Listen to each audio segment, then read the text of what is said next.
رمضان اگر رہ جائے تو اچھا ہے، رمضان رہ جائے تو اچھا ہے۔ اور جن کو یہ احساس نہ ہو بلکہ عید کی خوشیاں غالب ہو جائے، رمضان کی رخصت کا احساس نہ ہو، تو رمضان بھی ودا ہوا اور رمضان کی حقیقت بھی ان سے ودا ہو گئی۔ اب آپ لوگ تو وہ خوش قسمت ہیں کہ صرف رمضان کو ودا نہیں کر رہے ہیں، بلکہ پنجتن پاک اور اولیاء اور بالخصوص ہمارے آقا مالک ہندوستان خواجہ خواجگان عطا رسول حمد الولی رحمت و رضوان نے اپنی نسبتوں کی برکتوں سے آپ حضرات کو یہاں کے اعتکاف کے لیے قبول کیا، تو آپ کا دل ملول اس بات پر صرف رمضان ہی کے متعلق نہیں ہوگا، بلکہ معتکفین کا یقینی بات ہے کہ دل پسیج رہا ہوگا اور یہ محسوس کر رہے ہوں گے کہ یہ 10 دن کاش کے اور تھوڑے زیادہ ہو جاتے، وسیع ہو جاتے، 24 گھنٹوں کے بجائے کچھ گھنٹے اس میں بڑھ جاتے ہیں۔ کیلنڈر کے 10 دن کے مقابلے کے اندر میں کچھ تعداد اس کی بڑھ جاتی ہے۔ یقینی بات ہے کہ ہر ایک اپنے دل سے اس بات کا جائزہ خود اس بات کی سند دے دے گا، اور یہ وہ چیزیں ہیں کہ جو خوش کرنے کے لیے میں عرض نہیں کر رہا ہوں، بلکہ اللہ تبارک و تعالیٰ بھی یہ چاہتے ہیں کہ اللہ کی طرف سے اگر دنیاوی نعمتیں بھی ملے تو اس کو اختیار کر کے اس پر خوشی کا اظہار کرو، اس کو ظاہر کرو، تو پھر اللہ کی طرف سے روحانی نعمتیں اگر کسی کو ملے تو اس کو چھپانے کا بات نہیں ہے، بلکہ اس پر تو شکر دوہرا لازم آ جاتا ہے، اور یہاں پر یہی کہ یا اللہ میں تو اہل نہیں تھا، لیکن یہ تیرا کرم، تیرے محبوب کی نظر عنایت، پنجتن پاک کا صدقہ اور اولیاء اکرام کا صدقہ ہے کہ انہوں نے آخر وہ کون سا رخ تھا جس کی وجہ سے ہم کو قبول کر کے اپنا مہمان بنایا اور اپنی بارگاہ میں بلایا اور اپنی چوکھٹ پر بلایا، اور اس پر آدمی پشیمان نہیں، نادم نہیں، بلکہ اظہار بھی کرنا چاہیے اور خوش بھی ہونا چاہیے، اس لیے کہ اللہ تبارک و تعالیٰ نے حق جن کو دیتا ہے ان کو غم کے لیے نہیں دیتا، حزن کے لیے نہیں دیتا، بلکہ جن کو حق ملتا ہے ان کو اللہ تبارک و تعالیٰ مسکراتا ہوا دیکھنا چاہتے ہیں، دلوں کو مطمئن دیکھنا چاہتے ہیں، اور اس دنیا کے اندر بھی عارضی جنت ان کو اللہ تبارک و تعالیٰ عطا فرما دیتا ہے۔ اس لیے صحابہ کے بارے میں یہ بات ملتی ہے، بلکہ تاریخ میں یہ بات ملتی ہے کہ جس وقت میرے مولا علیہ السلام مولا علی علیہ السلام کو جب شہادت کا جام آپ نے نوش فرمایا تو دشمن چونک گیا کہ فزت رب الکعبہ کہ رب کعبہ کی قسم میں تو کامیاب ہو گیا، قسم کھائی، نعرہ لگایا۔ ظاہری طور پر آپ کی شہادت ہوئی، ظاہری طور پر دشمن کامیاب ہوتا ہوا نظر آیا، لیکن آپ نے کیا فرمایا کہ ظاہری طور پر خود کو اور انسانوں کو یہ پیغام دیا کہ ہمارا ظاہری طور پر جس کو تم ناکام ہونا سمجھ رہے ہو، ہم اس ناکامی کے اندر اپنی کامیابی دیکھتے ہیں، اور یہی اصل ہماری کامیابی ہے۔ سمجھ میں آنے بات؟ اس لیے جن کو یہاں کے قیام کا موقع ملا، اللہ کا شکر ایک طرف میں ادا کرے، اور وہیں پر اس کے ساتھ میں اللہ کی بارگاہ میں آگے قبولیت کے لیے ضروری ہے کہ اللہ تبارک و تعالیٰ سے یہاں کے قیام کی کمی کوتاہیوں پر اپنے مولا سے راز و نیاز کرے، معافی مانگے، تاکہ پھر آگے زندگی اگر باقی رہے تو پھر سے ہم کو یہ دولت اللہ کی بارگاہ سے مل جائے، قبولیت ہم کو راہ نصیب ہو جائے۔ اس لیے بچے ہوئے اوقات کو بہت زیادہ استحضاری کے ساتھ میں، عاجزی اور توبہ استغفار کے ساتھ منوانے کے لیے، قبولیت کے لیے بے چینی و بے قراری کے ساتھ میں ممکن ہو تو پیشانیوں کو رگڑو، آنکھوں سے آنسوؤں کو بہاؤ،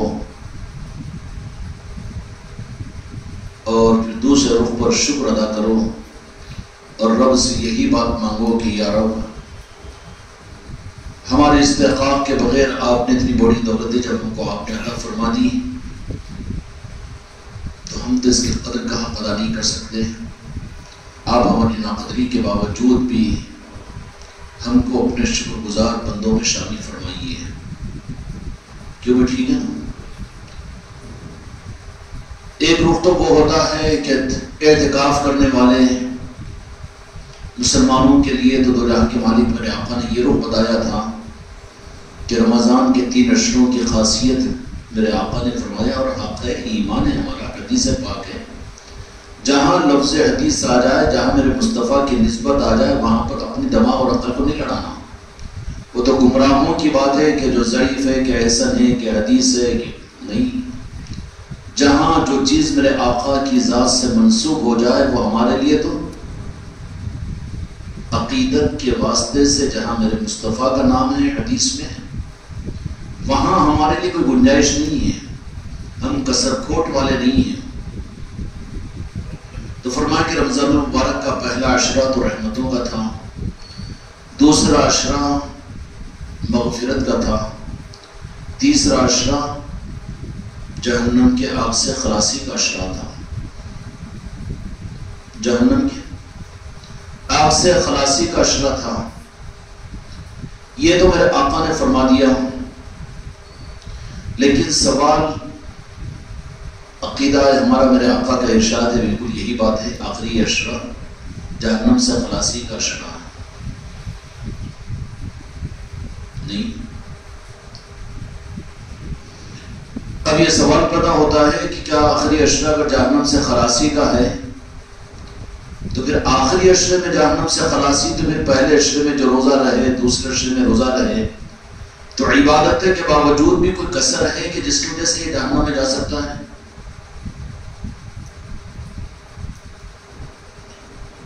کوئی رخ تو ہے جس کو سمجھانا اللہ تبارک و تعالیٰ بتانا چاہ رہے ہیں میرے آقا کے ذریعے سے امت کو، کہ جو 10 دن رحمت والے عشرے کو گزار چکا ہو، 3 پاروں کی تراویحاں پڑھا ہو، 20 رکعت کی تراویحاں پڑھا ہو، رات و رات تہجد اور قرآن پاک کی تلاوت، اور دن میں روزہ، پہلا عشرہ گزر گیا، دوسرا عشرہ بھی گزر گیا، پھر تیسرے عشرے کے اندر میرے آقا کی یہ تیسرے عشرے کی خاصیت یہ ہے کہ اس تیسرے عشرے کی وجہ سے میری امت کے جہنمیوں کو جہنم سے آزاد کرتے ہیں۔ تو پہلی رحمت کا عشرہ، دوسری مغفرت کا عشرہ، پھر یہ سارے 2 عشرے گزارنے کے بعد بھی پھر جہنم کا مسئلہ، جہنم سے آزاد کریں گے اللہ تبارک و تعالیٰ۔ ہاں میرے آقا نے صحیح فرمایا، اس لیے کہ جہنم سے آزاد کرنے کا مطلب یہ کہ اس کو جنت میں داخل کیا جائے گا۔ عام طور پر غلط فہمی یہ ہے کہ آدمی جنت میں داخلے کو عبادات سے جوڑ دیتا ہے، جہنم سے بچا تو وہ جنت میں جائے گا، جو جہنم میں اٹک جائے وہ جنت میں تھوڑی جائے گا۔ پھر مسئلہ جنت میں جانے سے زیادہ جہنم سے بچنے کی فکر کا ہے۔ پھر جہنم میں کس کو ڈالا جائے گا؟ جہنم میں کس کو ڈالا جائے گا؟ جہنم میں دو جہاں کے مالک میرے آقا نے ارشاد فرمایا، جس کا مفہوم یہ ہے کہ جہنم میں اللہ تبارک و تعالیٰ کافر و مشرکوں سے پہلے منافقوں کو ڈالے گا، گستاخوں کو ڈالے گا، بے ادبوں کو ڈالے گا، کافر و مشرکوں سے پہلے ہے نا، حدیث سنا ہوگا نا آپ لوگوں نے۔ تو پھر وہ منافق تو جو مسجد نبوی میں بھی نماز پڑھتے تھے، مدینے میں رہا کرتے تھے، ظاہری طور پر دل کو بند کر کے میرے آقا کی زیارت اپنی آنکھوں سے انہوں نے کیا تھا. اللہ کے کلام کو اترتا ہوا انہوں نے دیکھا، فرشتوں کے نظام کو دیکھا، زمانے نبوت کو دیکھا. پھر وہ آخر کون سا جرم ہے ان کے جہنم میں جانے سے ان منافقین کے لیے ان کا نماز، ان کا روزہ، ان کی زکوٰۃ، ان کا جہاد ان کو بچا نہیں سکا؟ آخر وہ کون سا جرم تھا؟ آج امت اگر اور ہم اور آپ اگر یہ سمجھ لیں تو واقعتاً میرے دوستوں، میرے بھائیوں، شکر ادا کریں گے جو اس زمانے کے اندر میں غریب نواز کے صدقے میں 15ویں صدی میں جو دولت اور جو نسبت خانقاہ محمدی اجمیری نصرتی کے ذریعے سے ہم لوگوں کو رات کو نصیب ہوئی ہے. اس لیے میرے ہر مرید کو، میرے ہر مریدہ اور ہر خلیفہ کو اپنے علم اور اپنی بصیرت اور اپنا ہوش اور اپنا دماغ اس نظام کے حقائق پر غور کیا کرو تنہائیوں میں بیٹھ کر کہ کیسی کیسی نوازش اس نظام کی وجہ سے ہے. کیوں؟ اس کے بجائے صرف یہ مجلسوں کے اوپر آپ لوگ اکتفا کرو گے تو پھر آپ کی کمائی کہاں ہوئی؟ یہ تو تمہارے باپ کی کمائی ہے. تم لوگ تنہائیوں میں بیٹھ کر سوچا کرو ان نعمتوں کے بارے میں کہ موجودہ زمانے کے اندر میں اس نسبت سے پہلے کے جو سال گزر گئے اور جتنی امت اب اس وقت میں، اگرچہ کہ وہ ہمارے خاندان ہی کے اور ہمارے ہی علاقے کے لوگ اور اہل علم اور اہل اسلام ہی کیوں نہ ہو اور نمازی اور حاجی اور نمازی کیوں نہ ہو، لیکن جن لوگوں کو ان نسبتوں سے نسبت حاصل نہیں ہوئی، بالمقابل اس کے ہم کو جو نسبتیں حاصل ہوئی تو کیا ملا؟ اگر کوئی یہ سمجھے کہ ان نسبتوں کی وجہ سے، یہاں کی نسبتوں کے قائم ہونے کی وجہ سے ہم نمازی بن گئے تو پہلے بھی تو نماز پڑھتے تھے، روزے رکھنے والے بن گئے تو پہلے بھی تو روزے رکھتے تھے. کیا چیز حاصل کیا ہے؟ کیا ملا ہے؟ ٹٹولو ڈھونڈو. کیوں؟ لعلکم تتفکرون تدبرون. قرآن مجید میں اللہ نے بار بار فرمایا کہ فکر کیا کرو، تدبر کیا کرو. کیا کیا کرو؟ فکر اور تدبر کیا کرو، غور کیا کرو. کیونکہ فکر اور تدبر حق کے دروازوں میں کا ایک دروازہ ہے کہ اس کے اوپر پھر اللہ تبارک و تعالیٰ حق کو کھولے گی. اب آپ اور ہم نے اس خانقاہ کے ذریعے سے سطحی ذہنیت کے اعتبار سے بھی مرید بن گئے، چشتیہ رومال ہم کو مل گیا، سال میں ایک مرتبہ شریف کو ہم چلے جاتے ہیں، ذکر کی مجلسیں کر لیتے ہیں، کرا لیتے ہیں، بیان کر لیتے ہیں، کرا لیتے ہیں، نعتیں پڑھ لیتے ہیں، پڑھا لیتے ہیں. گھروں میں محفل ہوتی ہے، دیہاتوں کے اندر میں ہوتی ہے، بس اتنا ہی ہوتا ہے. تو تم نے حقیقت میں اس نظام کے معاملات کے 1000ویں حصے کو بھی نہیں سمجھ سکے. بلکہ یہ تو ایسا ہوا کہ جیسا وہ نادان بچہ کہ جو خوش قسمتی سے بادشاہ نے اس کو کوہ نور کا ہیرا دے دیا خوش ہو کر، اور وہ بچہ نادانی کے اندر اس کو گولی سمجھ کر کھیل رہا ہے. نتیجہ کیا نکلے گا؟ ہاتھ میں سے کوئی بھی 10 روپے کی نوٹ بتائے گا تو کوہ نور کا ہیرا اس کو دے دے گا وہ، اور وہ بچہ نادانی کے سے کیا سمجھے گا؟ یہی سمجھے گا کہ 10 روپے کی نوٹ بڑی، کوہ نور کا ہیرا کیا ہے. اگر تم اور ہم بھی اگر اس نظام کی بصیرت کو اللہ تبارک و تعالیٰ سے یا مولا علی سے اور اولیاء سے اگر نہیں مانیں گے تو چھوٹے چھوٹے ہیلوں کی وجہ سے نظام سے دور ہو جاؤ گے.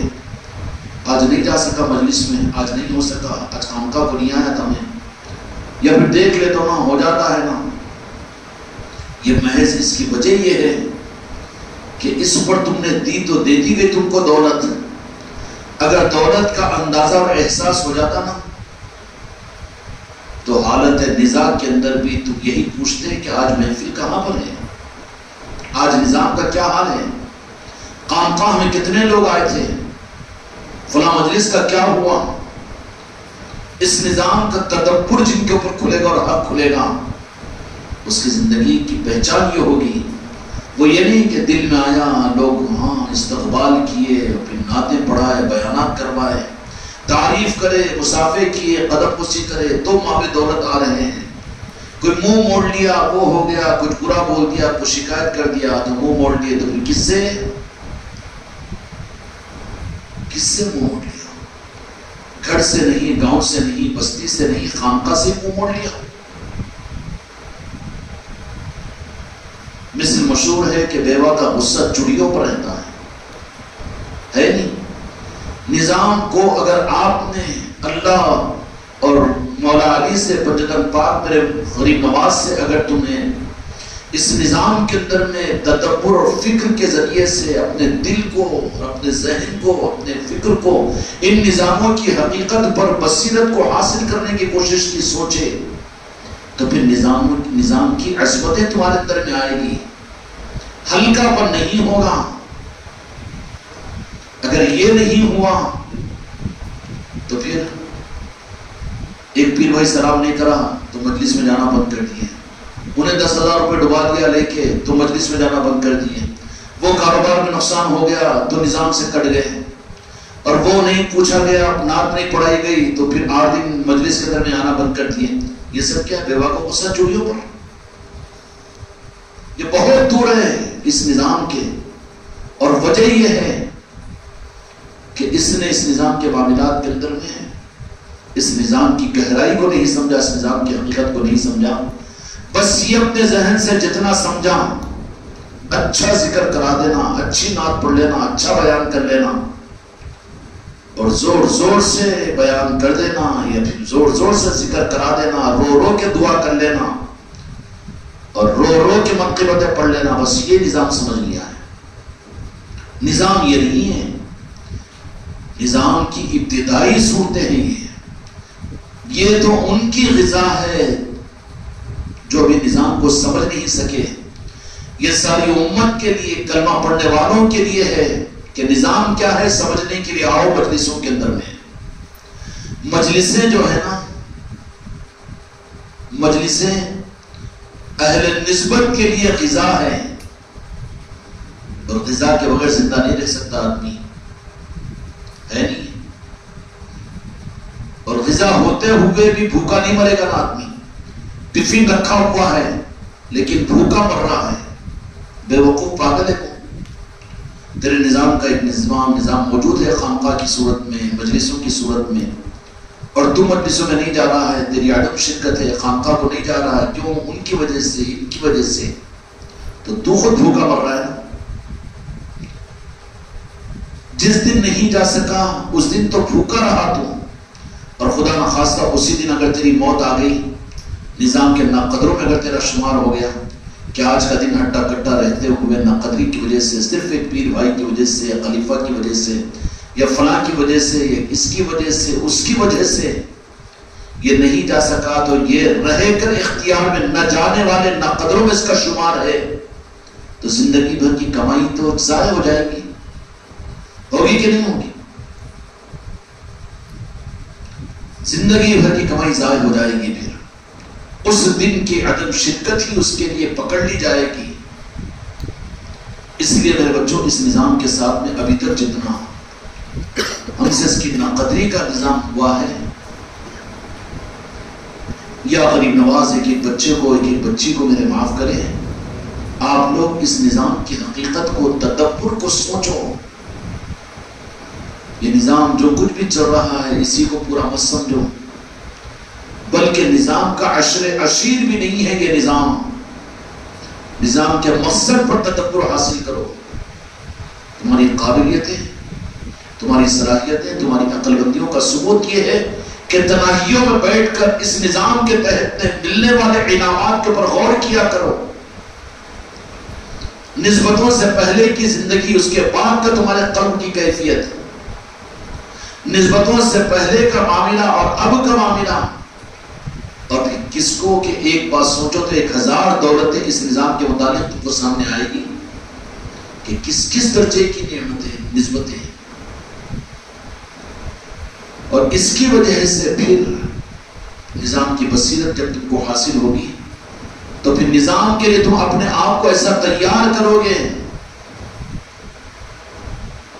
کہ اگر تم اپنے بستر مرگ پر ایڑیاں رگڑ بھی رہے ہو اور کوئی آ جائے پیر بھائی آپ کی ملاقات کے لیے تو پھر میرے دعا کرو میرے صحت ملے، وہ نہیں بولے گا کہ بھائی ٹھیک ہے کیا ہوا خانقاہ کا، کیا ہوا وہ نظام کا، میری باس مریدہ ہوں.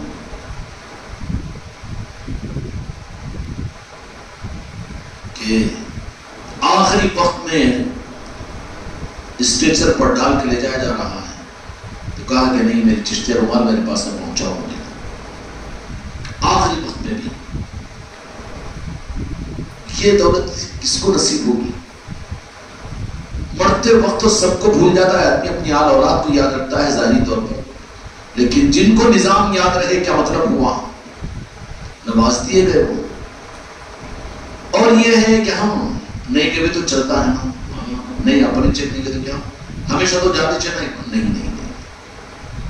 یہ سوچ اس دن کہ کسی دن نفس تیرا یہ کہہ دے کیا ذرا زیادہ تھک گیا ہوں، میں زیادہ یہ ہو گیا ہوں، آج ایک دن نہیں گیا تو فوراً وہاں پر یہ کہہ دینا کہ آج ہی کی رات میں اگر بلاوا آ جائے اور چلے جاؤں میں تو پھر کیا منہ بتاؤں گا.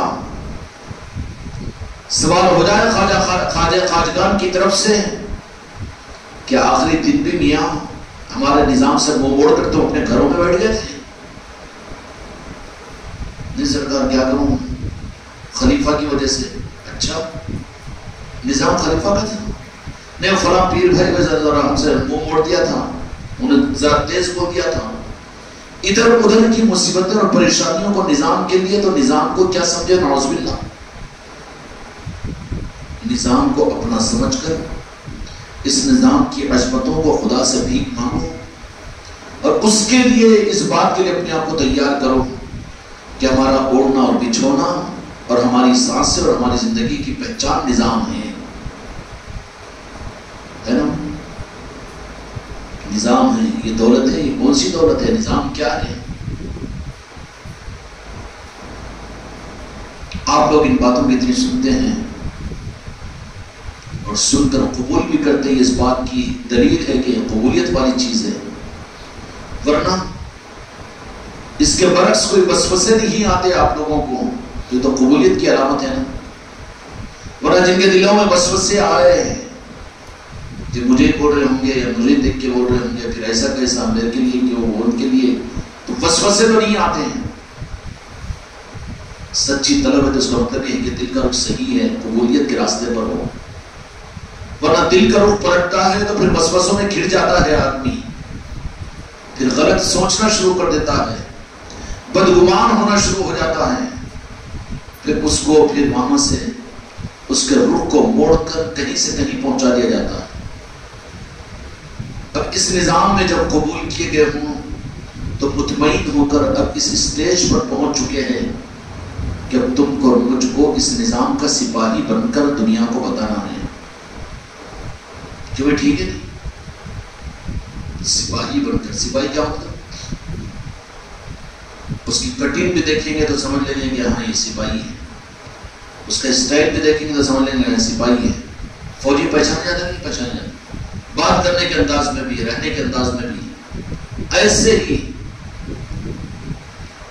اپنے عادات و اعتبار سے، اپنی سوچ و فکر سے، اپنے تعلقات سے اور ہر اپنے زندگی کے رخ سے یہ بات ثابت کی جائے کہ ہم سلسلے چشتیہ کے سپاہی ہیں.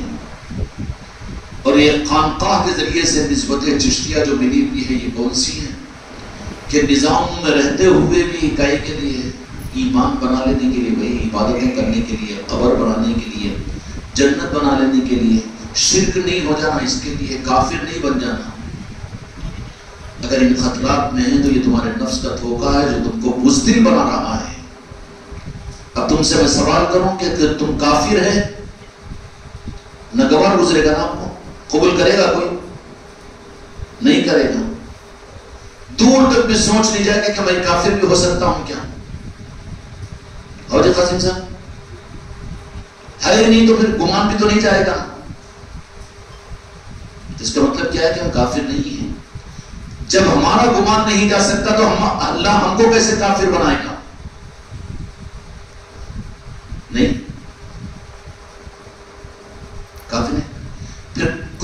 کافر کہتے کسے ہیں؟ قل یا ایھا الکافرون لا اعبد ما تعبدون ولا انتم عابدون ما اعبد ولا انا عابد ما عبدتم ولا انتم عابدون ما اعبد لکم دینکم ولی دین۔ کافر کس کو کہتے معلوم ہے؟ کافر جو خدا کے مقابلے پر اپنے کو خدا کہے اس کو کافر کہتے ہیں۔ کس کو؟ اور پھر کافروں میں وہ کافر جن کا کفر قرآن پاک سے ثابت ہے چار ہیں۔ فرعون کیا کہتا تھا؟ انا ربکم الاعلی، کہ میں ہی تو رب ہوں، وہ کافر ہے۔ شداد، نمرود، یہ لوگ کون؟ کافر تھے۔ تو اب تو کفر کے بارے میں، کافر ہونے کے بارے میں دور تک ہم کو تو گمان بھی نہیں ہے، تو جب ہم کو ہی گمان نہیں ہے تو کیا ہمارا رب ہم کو کافر بنائے گا؟ کبھی سوچیں گے؟ کبھی یہ دعویٰ کرنے کی ہمت ہوگی کہ نہیں خدا کے بدل ہم خدا ہے، یہ دعویٰ کریں گے؟ سوچ بھی سکتے کیا؟ تو پھر کفر کا ڈر کیوں؟ ہم تو کافر ہو ہی نہیں سکتے۔ جو نہیں ہو سکتے، جو چور نہیں اس کو چوری کا ڈر ہوگا؟ پولیس والے جمعدار کے سامنے نہیں، ایس پی کے سامنے چیلنج کرے گا تو چور نہیں ہو۔ اور جو چور ہوتا ہے اس کو چوری کا ڈر ہوتا ہے۔ تو جس کے دل کے اندر میں خود کو خدا بننا ہے اس کو کفر کا ڈر ہونا چاہیے نا؟ نہیں، سب سے پہلے تو اپنے آپ کی ہمتوں کے لیے اپنے اندر کے ڈر اور خوف کو نکالو۔ جب تک خوف ہوگا اس وقت تک دبے رہو گے، تم کھل کر نظاموں میں نہیں چل سکو گے۔ کہاں کفر ہو جاتا کہ کہاں شرک ہو جاتا کہ کہاں جنت چل جاتی کہ کہاں جہنم میں چل جاتی کہ تم مرنے تک اگر اسی خوف کے اندر میں رہے تو پھر تمہارے دل کا چور ہے۔ اور ایسے ہلکے دل والے، چھوٹے دل والوں کو حق کے نظاموں کی سپاہیت کے لیے اللہ تبارک و تعالیٰ اپائنٹ نہیں کرتا۔ کفر کا ڈر ہونا ہی، کفر کا ڈر، ارے کہاں کفر ہو جاتا کہ کہاں جہنم میں چل جاتے کی، کہاں جنت ہماری چھوٹ جاتی کی؟ نہیں نا، کافر تو ہے نہیں، ہے کیا کافر؟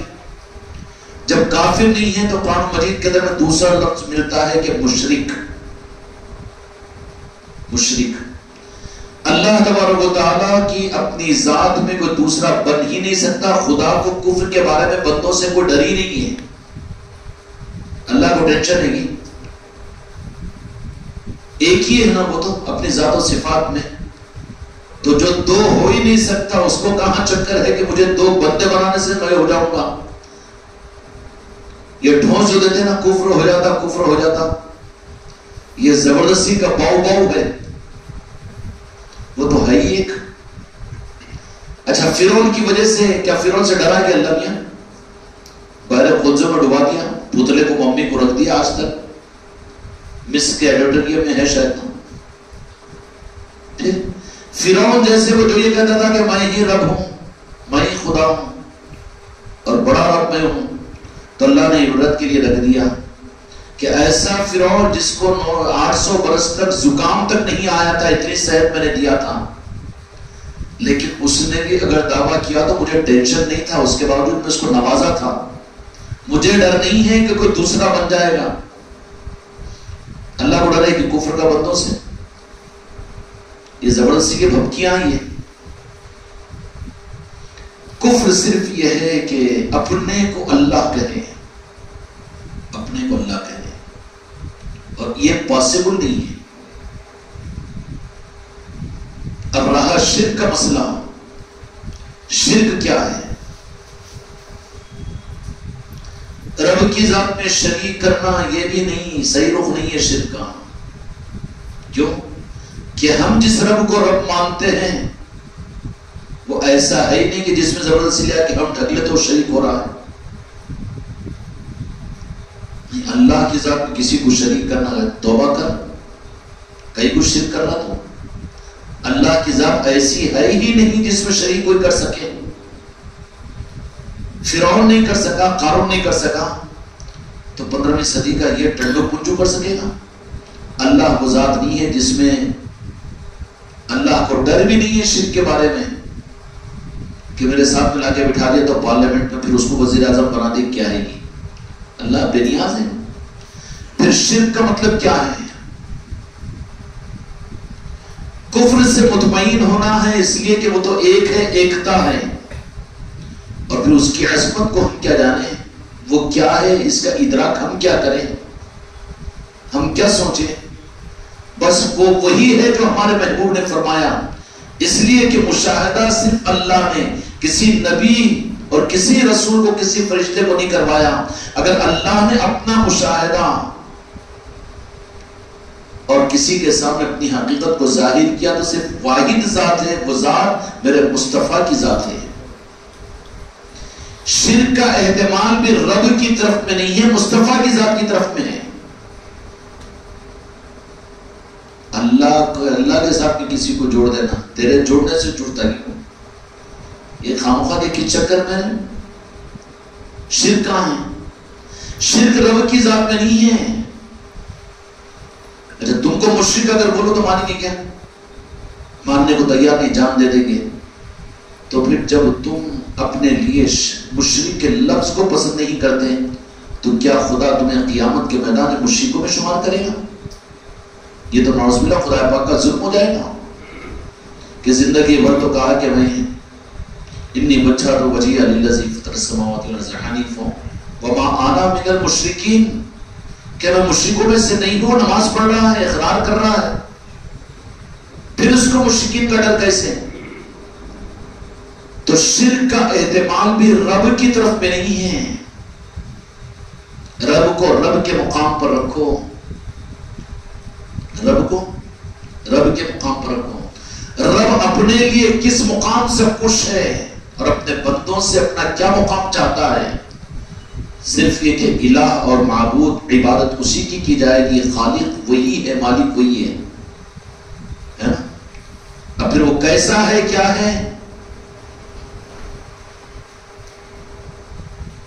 تو پھر ایمان والوں کے ایمان کا اعلیٰ درجہ یہ ہوگا کہ اس کو ہم نے رب مانا، اس کو ہم الہ اور معبود ہم نے مانا، کہ اس کی عظمت کے لیے ہمارے پاس میں اس کا معیار یہ ہے کہ اس نے ہمارے آقا اور اپنے محبوب حضرت محمد صلی اللہ علیہ وسلم جیسی ذات کو پیدا کیا ہے. کس کو پیدا کیا؟ میرے آقا جیسے. وہ مصطفیٰ کا رب ہے، میرے آقا کا رب ہے، میرے محبوب کا رب ہے. کفر سے بھی پاک ہے، یہ شرک سے بھی پاک ہے. کفر سے بھی پاک ہے، شرک سے بھی پاک ہے. یہ کافر بھی نہیں ہے، یہ مشرک بھی نہیں ہے. پھر گڑبڑ شرکی کہاں پر ہوگی؟ شرک کا احتمال کہاں ہے؟ اللہ تبارک و تعالیٰ نے مشرکوں کے شرک کے وضاحت کے لیے فرما دیا کہ کیوں؟ وہ تو ایک ہے، دوسرا خدا بن نہیں سکتا، بن نہیں سکتا، بننے کا کوئی سوال نہیں.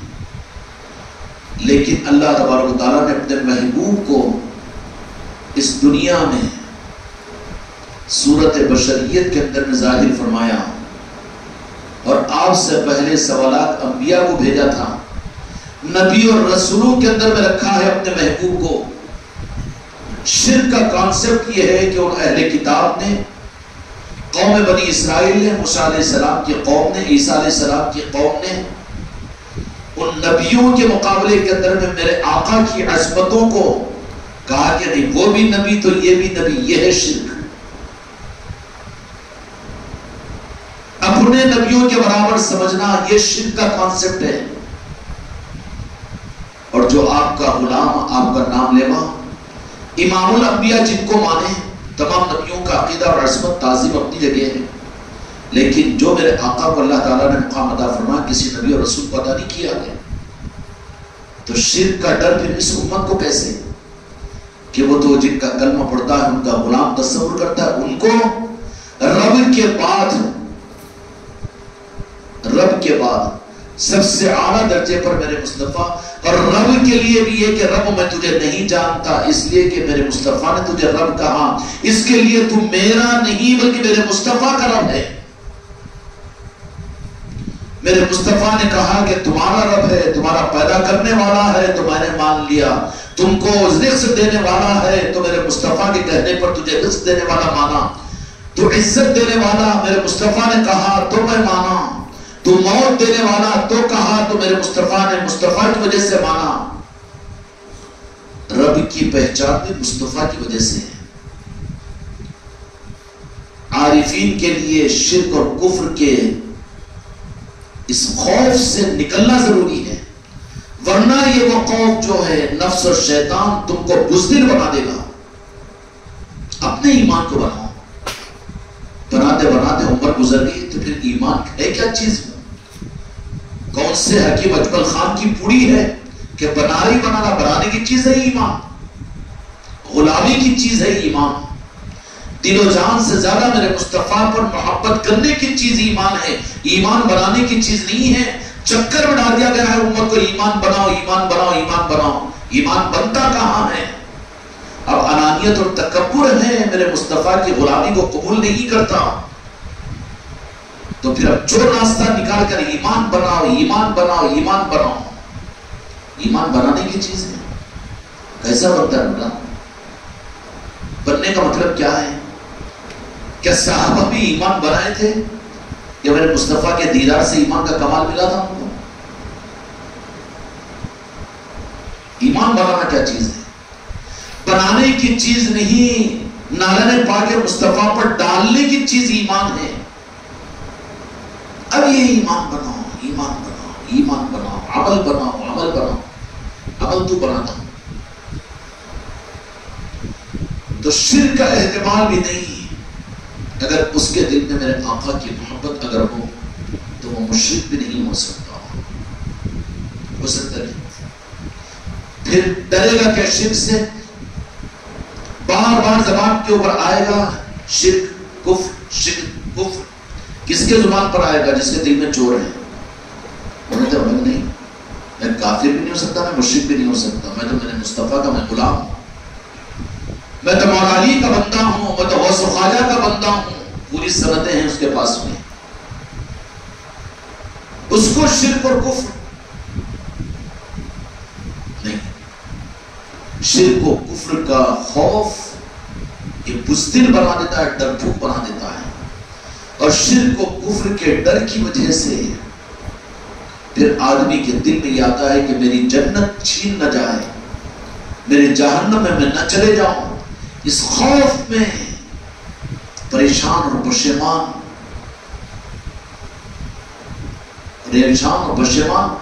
خوف میں ہے. سمجھ رہا ہے کہ خدا نعوذ باللہ جہنم میں ڈالے گا، جلائے گا ہی. بابا تیرے گود میں پیدا ہوا سے بچے کو تو ڈال نہیں سکتا اپنی مرضی سے جہنم میں. تو جو رب خالق کائنات ہے اس کے بارے میں تو گمان کر لے کہ وہ جہنم میں ڈال دے گا. ہاں اس نے قانون بنا دیا کہ جہنم میں کس کو ڈالوں گا؟ کس کو ڈالوں گا؟ مشرک کو ڈالوں گا. کیوں؟ مشرک کون؟ جو میرے مقصد کو پورا نہ کرے. میرا مقصد ہے تیرا. اے اللہ تیرا مقصد کیا ہے؟ میرا مقصد میری عبادت نہیں ہے. عبادت سے جنت نہیں ملتی، دھوکے سے نکلنا ہے. آج امت کو دھوکہ دے دیا گیا کہ یہ سمجھ رہے ہیں کہ عبادتوں سے جنت ملتی ہے. اگر عبادتوں سے جنت ملتی ہوتی اور اگر یہ چیز کانسیپٹ ممکن ہوتا تو قیامت کے میدان میں منافقین پھر اللہ کے خلاف میں مقدمہ لے کر آئیں گے کہ عبادت ہم نے کی تھی. یزیدی پھر کہیں گے کہ ہم نے عبادت میں کمی تھی ہماری، پھر ہم کو جہنم میں کیوں بھیج رہا ہے. امت کو دھوکہ دے دیا گیا ہے کہ عبادتوں کے ذریعے سے جنت ملتی ہے. نہیں. کیوں؟ کہ خدا کو تیری عبادت مطلوب ہی نہیں ہے. تیری عبادت عادت کی، تیری عبادت غرض کی، تیری عبادت کا کوئی معیار ہے اس کے پاس؟ ایک سجدہ بھی تو اس قابل ہے جیسے رب کی مرضی ہو. وہ سجدہ ہو تو پھر سری کہاں اٹھائے گا, اسی میں تو چلے جائے گا, رب کے پاس بھی ہے. جب ایک سجدے کا لاگت دار بھی نہیں اپنے کو اہل بھی نہ سمجھے تو یہ چکر میں پڑ جائے کہ میری عبادت سے, میری تہجد سے, میرے نمازوں اور میری نفلوں کی کثرتوں کی وجہ سے, میرے اچھے اعمال کی وجہ سے عبادت نہیں. عمل کی بنیاد پر اگر عبادت ملتی تو سب سے زیادہ بڑا جنتی شیطان ہونا چاہیے تھا. عبادت تھی کہ نہیں تھی اس کے پاس؟ تو جائے گا کہ شیطان جنت میں؟ تو کیا خدا نے ظلم کیا اس کے اوپر؟ عبادتوں کے باوجود جہنم میں جانے کی وجہ عبادتوں کی کمی نہیں تھی. آج امت کو غلط روح دے دیا گیا کہ عبادتوں سے جنت میں جائیں گے, عبادتوں سے جنت میں جائیں گے. عبادتوں سے امت جنت میں نہیں جائے گی, نسبتوں کی وجہ سے جنت میں جائے گی, محبت مصطفیٰ کی وجہ سے جنت میں جائے گی, مودتوں کی وجہ سے جنت میں جائے گی.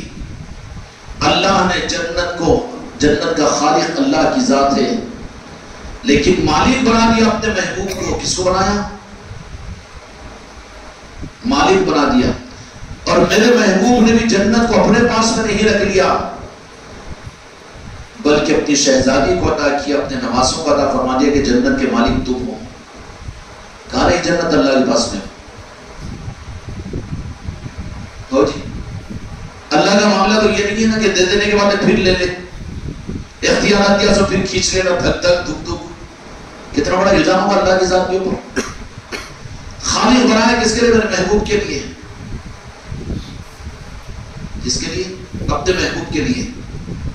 اور اس کے بعد میرے محبوب کو دے دیا تو کہا کہ اللہ میں بھی کیا ہوں, تو میرے لیے کافی ہے نا, پھر کیا کروں؟ یہ جنت دے دیتا ہوں میرے اہل بیت کے لیے.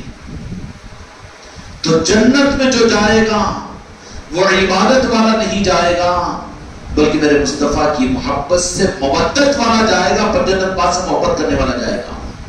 کیوں؟ جنت میں وہی جائے گا جو جہنم سے بچے گا.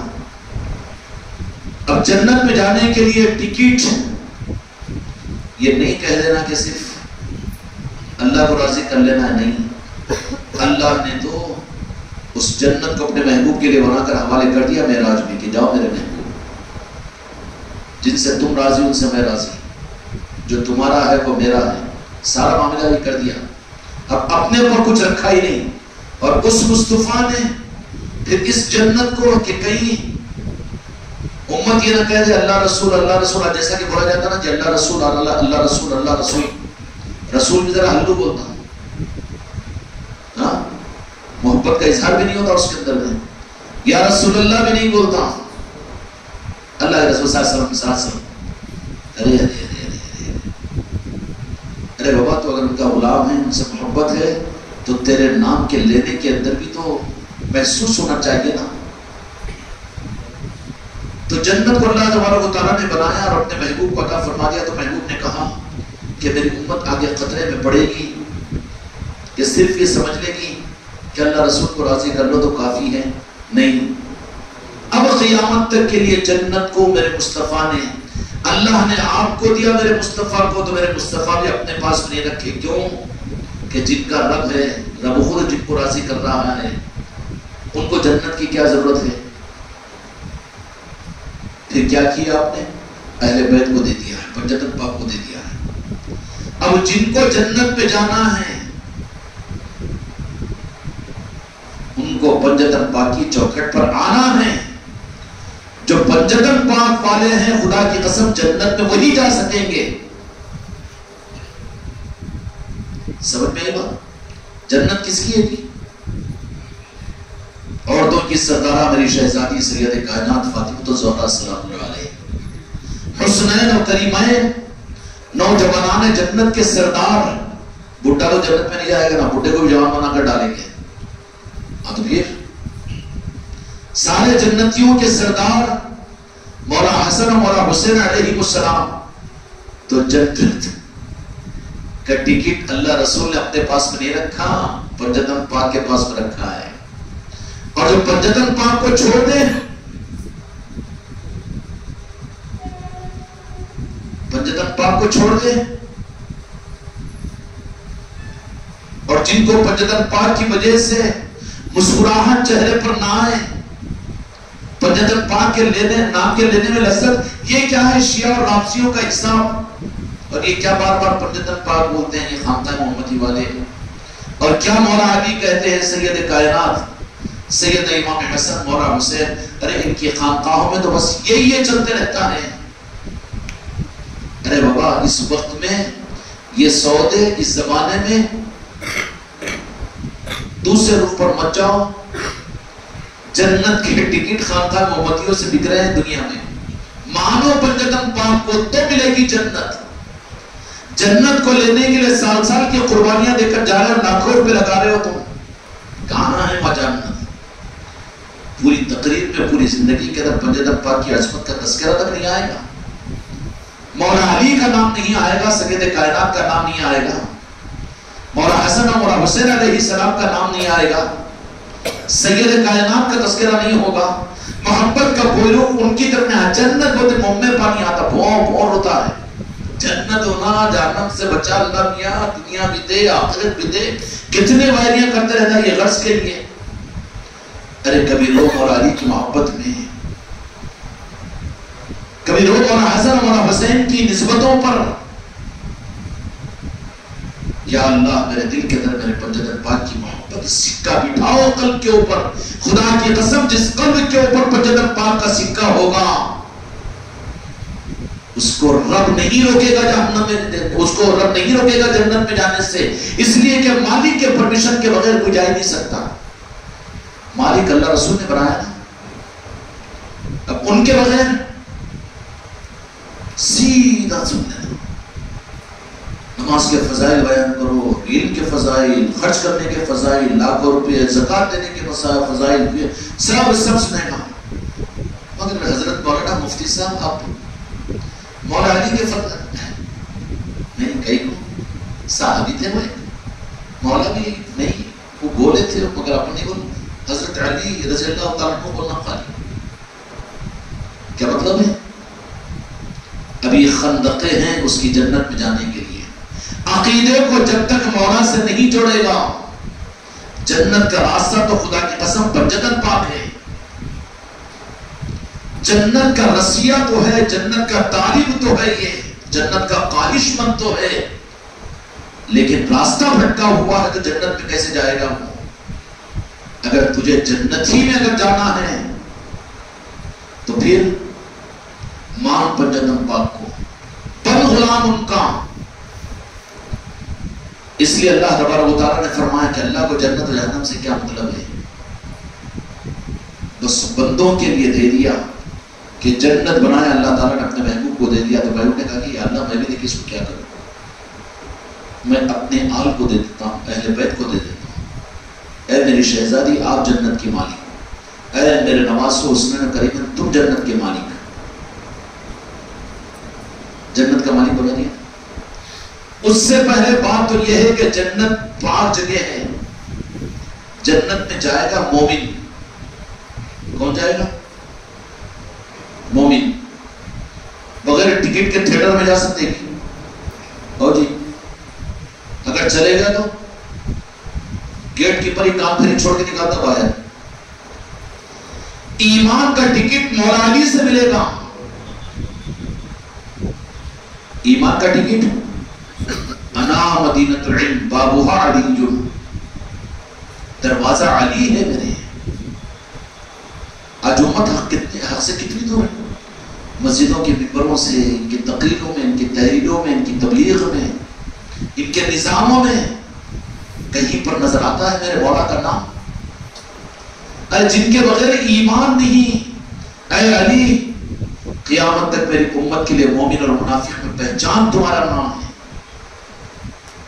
ہے کہیں پر مولا علی کے نسبت کی محفل ہے؟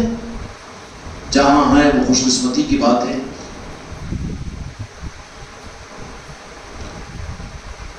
تو پھر جنت میں تو ایمان والے جائیں گے، تو پھر جنت کے جانے والوں کو کیا کرنا چاہیے؟ پہلے مولا علی کی چوکھٹ پر جا کر وہاں ایمان کا ٹکٹ لینا چاہیے۔ جن کے ایمان کی تصدیق مولا علی اگر کر دیں گے تو میرے مصطفیٰ اس کے ایمان کی تصدیق کریں گے۔ اور جن کے ایمان کی تصدیق مولا علی نہ کرے، خدا کی قسم میرے مصطفیٰ اس کے ایمان کی سند نہیں دیں گے۔ وہ کھیلو تماشا نہیں ہے یہ۔ آج اسلام کے رخوں کو دیکھیے، مولا علی کے تذکروں سے مسجدیں خالی، گھرانے خالی، خانقاہیں خالی، برخلاف اس کو گمراہیت کہا جاتا ہے، اس کو رافضیت اور شیعت کہا جاتا ہے۔ ارے یہ تو ایمان کی پہچان ہے۔ کیا ہے؟ ایمان کی پہچان ہے۔ ایمان کا ٹکٹ ملے گا ہی علی کی چوکھٹ پر۔ میرے مصطفیٰ نے انا مدینۃ العلم بابھا علی، چوکھٹ قائم فرما دی مولا علی کی۔ اور پھر منافقوں کے نفاق کی دلیل یہ کہ وہ اہل بیت سے، مولا علی سے بیر کرنے والے ہوتے ہیں، ان کو مولا کے نام سے بیر ہوتا ہے، پنجتن پاک سے انہیں بیر ہوتا ہے، مولا حسن اور مولا حسین سے محبت کے بجائے بغض ہوتا ہے انہیں۔ اس لیے وہ منافق بنتے ہیں، اس لیے وہ یزیدی بنے، اس لیے وہ وہابی بنتے ہیں، اس لیے وہ نجدی بنتے ہیں۔ ان کی پہچان یہی ہوگی، زیادہ پیچیدگیوں میں نہیں پڑھنا۔ پنجتن پاک کا نام لے لو تو اتنا خوش نہیں ہوں گے، تیار نہیں ہوں گے، بلکہ جھڑتی آئے گی ان کو، یہ کیا ضروری ہے؟ تو پھر کیا تصدیق ہو جا رہی ہے کہ اب اس کو ٹکٹ نہیں ملا ایمان کا۔ اس لیے اپنے گھرانوں کے اندر، اپنی خانقاہوں میں پنجتن پاک کے تذکروں سے آباد کرو خانقاہ کو، اور امت کو پنجتن پاک کے تذکروں پر کے غلامی پر لاؤ۔ جنت کو رب نے بنایا، مصطفیٰ کو دیا، اور میرے مصطفیٰ نے امت کے لیے کہ بعد میں آنے والے یہ جنت کی طرف میں میری امت چلے گی تو جنت اپنے پاس میں نہیں رکھی۔ ہم اللہ کے رسول کو تو مانتے نا، درود شریف بھی پڑھ لیتے نا، یہ تھی چاٹی بعد میں۔ اس کے لیے میرے مصطفیٰ نے کیا؟ جنت اپنے پاس میں نہیں رکھی، دے دیا۔ میری شہزادی کو دے دیا ہوں، میں اپنے نواسوں کو دے دیا ہوں، لینا ہوں ان سے لو۔ اور معلوم ہے پنجتن پاک ہی امت کو جنت میں پہنچائیں گے، اور جن کو پنجتن پاک جنت میں جانے سے روک دے، خدا کی قسم اللہ ان کو جنت میں نہیں داخل کرے گا۔ گناہگار فاسق و فاجر کی شفاعت بھی میرے مصطفیٰ فرما کر ہو سکتا ہے کہ جہنم سے جنت میں ڈالوا دے، لیکن میرے مصطفیٰ بھی ناخوش ہو جاتے ہیں اس سے جو گستاخ پنجتن پاک ہو۔ کھیلو تماشا نہیں ہے خانقاہ محمدی کی یہ بنیاد۔ کیا ذات ہے پنجتن پاک کی؟ تم لوگوں کو تو خوشی ہوتی ہے نا پنجتن پاک کی، پھر چہرے کھل جاتے ہیں۔ ایمان کی یہ سند ہے کہ تم کو ایمان مل چکا ہے، اب نہ شرک سے ڈرو، نہ کفر سے ڈرو، نہ جہنم سے ڈرو، کیونکہ مولا علی کی چوکھٹ سے تمہیں ایمان مل چکا ہے۔ پھر یہ نہیں کہنا کہ ہم کو ایمان بنانا ہے، ہم کو جنت حاصل کرنا ہے۔ جنت کیا چیز ہے؟ ان کے در کی خیرات ہے پنجتن پاک کی۔ اچھا سب کو تو جنت میں بھیجا ہے، اور اپنے سے محبت کرنے والوں کو جنت میں نہیں بھیجیں گے؟ وہ ایسا ہو سکتا ہے؟ وہ تو سید و سادات ہے۔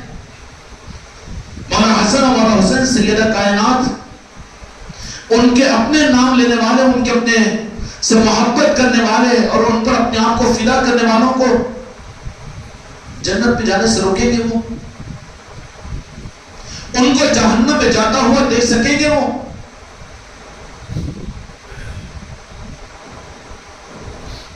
یہی نظارہ کہ کون اس ہوئے زمین کے اوپر جن کے پاس میں ایمان کا ٹکٹ حاصل ہوا کہ نہیں، یہ دیکھنے کے لیے سید کائنات پوری دنیا کے اندر تشریف لاتی ہے شہزادی۔ سمجھ آ رہی بات؟ ایمان کا ٹکٹ مولا علی کی ذریعے سے ملتا ہے۔ ایمان کہاں ملے گا؟ ایمان کہاں ملے گا؟ اسلام تو قرآن سے مل جائے گا، اقرار کلمے پر مل جائے گا، لیکن ایمان مولا علی کی چوکھٹ پر ملے گا۔ جو مولا علی کے ساتھ میں جڑا ہوا نہیں ہے، مولا علی کی محبت کی نسبت اس کو نہیں ہے، مودت اہل بیت اس کے پاس میں نہیں ہے، اس کے پاس ایمان بھی نہیں ہے۔ سمجھ میں آ گئی؟ اور جس کے پاس میں ایمان نہیں، جس کے پاس ہے محبت اہل بیت نہیں اور محبت آل رسول غوث و خواجہ نہیں، اس کے پاس ایمانی نہیں، تو ایمانی اگر نہیں ہے تو پھر یہ تو کوٹوارے میں جانے کا جہنمی تو ہے نا۔ نہیں میں عبادتیں بہت کرتا تھا، تجھ سے زیادہ تو شیطان کیا تھا، تجھ سے زیادہ تو منافقین کیے تھے، تجھ سے زیادہ تو نجری اور وہابی بھی تو کرتے ہیں، کتنی عبادتیں تھی ان کی۔ نہیں تانا نہیں مار رہا ہوں، برا مت کہو، لیکن رگڑ رگڑ کر تین کالے کالے نشانات آ جاتے ہیں۔ عبادتیں قابل رشک ہوتی، کبھی تہجد قضا نہیں ہوتی ان کی، وہ کچھ بھی نہیں ہوتی، بہت اچھی بات ہے، لیکن ایمان کے ساتھ کہ عبادت بارگاہ خداوندی میں قبول ہے۔ اور ایمان جو ملتا ہے انا مدینۃ العلم بابها علی، علی کی چوکھٹ سے ملتا ہے۔ جس کو علی کی چوکھٹ نصیب نہیں ہوئی اس کو ایمان حاصل نہیں ہوتا، سمجھ میں آئے گا۔ اور جن کو مولا کے پاس میں ایمان مل جائے، ایمان مل جائے، اب ان کے لیے اگر جنت ہونا ہے تو آگے کا راستہ یہ ہے کہ پھر وہ پنجتن پاک کے چاہنے والے ہو، محبت نہیں مودت کا معاملہ کرنے والے ہو۔ اور پنجتن پاک میں مولا علی کے پاس سے ایمان کو حاصل کر لیا، اب آپ کے اہل بیت کے ساتھ میں سید کائنات ہو، مولا حسن ہو، مولا حسین علیہ السلام ہو، ان کے ساتھ میں نسبتیں اور محبتیں اور مودتیں اگر اس کے پاس میں ہو تو پھر ان کے لیے ہے جنت، ورنہ جنت کے پاس میں جائے گا دروازہ بند کر دیں گے اللہ نے، وہاں تو مولا حسن مولا حسین سید کائنات کہہ دیں گی یہ ہمارے ہم سے نسبتوں کے رکھنے والوں کے لیے ہمارا مہمان خانہ ہے، تم ادھر کدھر؟ سمجھے؟ اور ذرا اور ایک بھی گہری بات بول دوں، پنجتن پاک اللہ کی ناراضگی اور غضب سے بھی بچا لیں گے، لیکن اللہ پنجتن پاک کے گستاخوں کو عذاب سے نہیں بچائے گا، جہنم میں جانے سے خدا بھی ان کو نہیں بچائے گا۔ کیوں؟ کہ کائنات کا مقصد ہی پنجتن پاک ہے۔ کیا ہے؟ پنجتن پاک ہے۔ اور یہ منصب امت کو صرف ایسے ہی نہیں ملا، بلکہ پنجتن پاک کون ہے کہ جن کا دین ہے وہ خود دین ہے، اور قیامت تک دین کے محافظ ہے، دین کے نگران کار ہے، ضمانت ہے، سند ہے، سب کچھ ہے، پنجتن پاک ہے، سب کچھ ہے، پنجتن پاک ہے۔ پنجتن پاک کون ہے؟ پنجتن پاک ہی اصل ایمان کی سند ہے۔ جس نظام کے اندر میں پنجتن پاک نہ ہو وہاں جنت نہیں ہے، اور جنت نہیں تو اپنا ٹھکانہ کیا ہوگا پھر؟ اگر پنجتن پاک تمہارے پاس میں ہے، تم اپنی اولاد سے زیادہ، اپنی زندگی سے زیادہ، میں مولا حسین علیہ السلام کا نام لوں تو دل کھل جاتا ہو، اور حسن علیہ السلام کا نام لوں تو خوشی ہوتی ہو، سید کائنات کا تذکرہ کرے تو اس کے اوپر لذت آتی ہو، تو پھر تم جنتی ہو، جہنم سے کیوں ڈرتے ہو؟ جہنم کا خوف ہے تو ابھی سودا کچا ہے، ڈگمگ ہے، جنت کہاں چل جاتی، کہاں چھوٹ جاتی کہ تو چھوٹتی دیر سے، پھر جہاد کرتے ہوئے بھی برداشت نہیں کرتے، خود کا گلا خود کاٹنے کے جہنم میں جاتا ہے جہنم۔ لیکن جو پنجتنی ہے وہ بے خوف ہوتا ہے، جنت کی خواہش پر نہیں رکھتا، جنت اس کی خواہش رکھتی ہے۔ کیا کرتی؟ کون آ رہا ہے؟ پنجتنی آ رہا ہے، اہل بیت سے محبت کرنے والا آ رہا ہے، آل رسول سے محبت کرنے والا آ رہا ہے، غوث و خواجہ سے محبت کرنے والا آ رہا ہے۔ جہنم اس کو کہے گی کہ دور ہٹ دور ہٹ، جنت کہے گی کہ استقبال کے لیے میری رونق میں، میری نورانیت میں، اے اہل بیت کے چاہنے والے تو آجا، تیری وجہ سے میں منور ہوتی ہوں۔ یہی نہیں بلکہ جنت کی رونقوں کو بڑھانے کے لیے اہل بیت اور آل رسول کے ان اولیاء اکرام کو اللہ تبارک و تعالیٰ جنت کی سیر کرواتے رہتا ہے. کیا کرواتے رہتا ہے؟ غوث و خواجہ کی ذات اور اولیاء کون ہوتے ہیں؟ جنتی نہیں، جنت کو رونق دینے والے ہوتے ہیں. وہ جنت کی رونق ہوتے ہیں وہ اولیاء اکرام، وہ جنت کے چاہنے والے. ارے جنت کو چاہنے والے اولیاء نہیں ہوتے، جنت جن کو چاہتی ہے وہ اولیاء ہوتے ہیں. اور جو اولیاء کو چاہنے والے ہیں وہ جنت میں جائیں گے کہ نہیں؟ جو جنت کو چاہنے والے اولیاء کو نہیں چاہنے والے رستے میں روک دیں گے نا آگے. ارے انہیں تو ہمارے پاس میں آنے کو بیٹا بدعت بولتا تھا، نکو جاؤ بزرگوں کے آستانوں پہ بولنے والا تھا، انہیں شرک ہو جائے تو مت جاؤ بول کے ڈرانے والا تھا، ہمیں کاٹنے والا تھا ہم سے. تو پھر اولیاء کیا بولے؟ ادھر جہنم کے داروں میں آ جائیں گے. ادھر کا نہیں ہے کینڈیڈیٹ، ادھر کا ہے، جاؤ ادھر نیچے. اولیاء کون ہوتے ہیں؟ یہ جنت کو چاہنے والے اولیاء نہیں ہوتے، جنت ان کو چاہتی ہے. جنت ان کو چاہتی ہے. وہ علی شاہ قلندر رحمۃ اللہ علیہ محبوب اللہ نظام الدین اولیاء کا واقعہ ہے. خیر واقعوں میں اگر جاؤ تو بولے کہ کہاں ہے؟ پہلے آسمان پہ، دوسرے آسمان پہ، تیسرے آسمان پہ، چوتھے آسمان پہ. پھر کہاں ہے؟ جنت میں. ایک نظر بھر کر بھی نہیں دیکھتے. کیوں؟ کہ نارائن پاک مصطفیٰ سے بڑی جنت خدا کی قسم کے لیے ہوتی نہیں. جب یہ جنت ملی ہوئی ہے تو وہ بنی ہوئی جنت جس میں عام مہمان خانہ مسلمانوں کا وہ جنت سے ان اولیاء کو کیا مطلب؟ ابھی نے اس کی دعا، اس کی فکر، جنت جنت جنت اور منت اگر تجھے مل چکا ہے میرے آقا کی نارائن پاک کی نسبت اور محبت، تو فر فدا آخری سانس لے لے یا رسول اللہ کہے کر نارائن پاک مصطفیٰ لے کر، تو پھر اس گروہ کے اندر میں شامل ہوگا. جنت جس کو چاہے گی. غلطی سے راستہ بھٹک کے ادھر بھی جا رہا تو جنت خود ادھر کا ہے تو ادھر کا جا رہا ہوگی.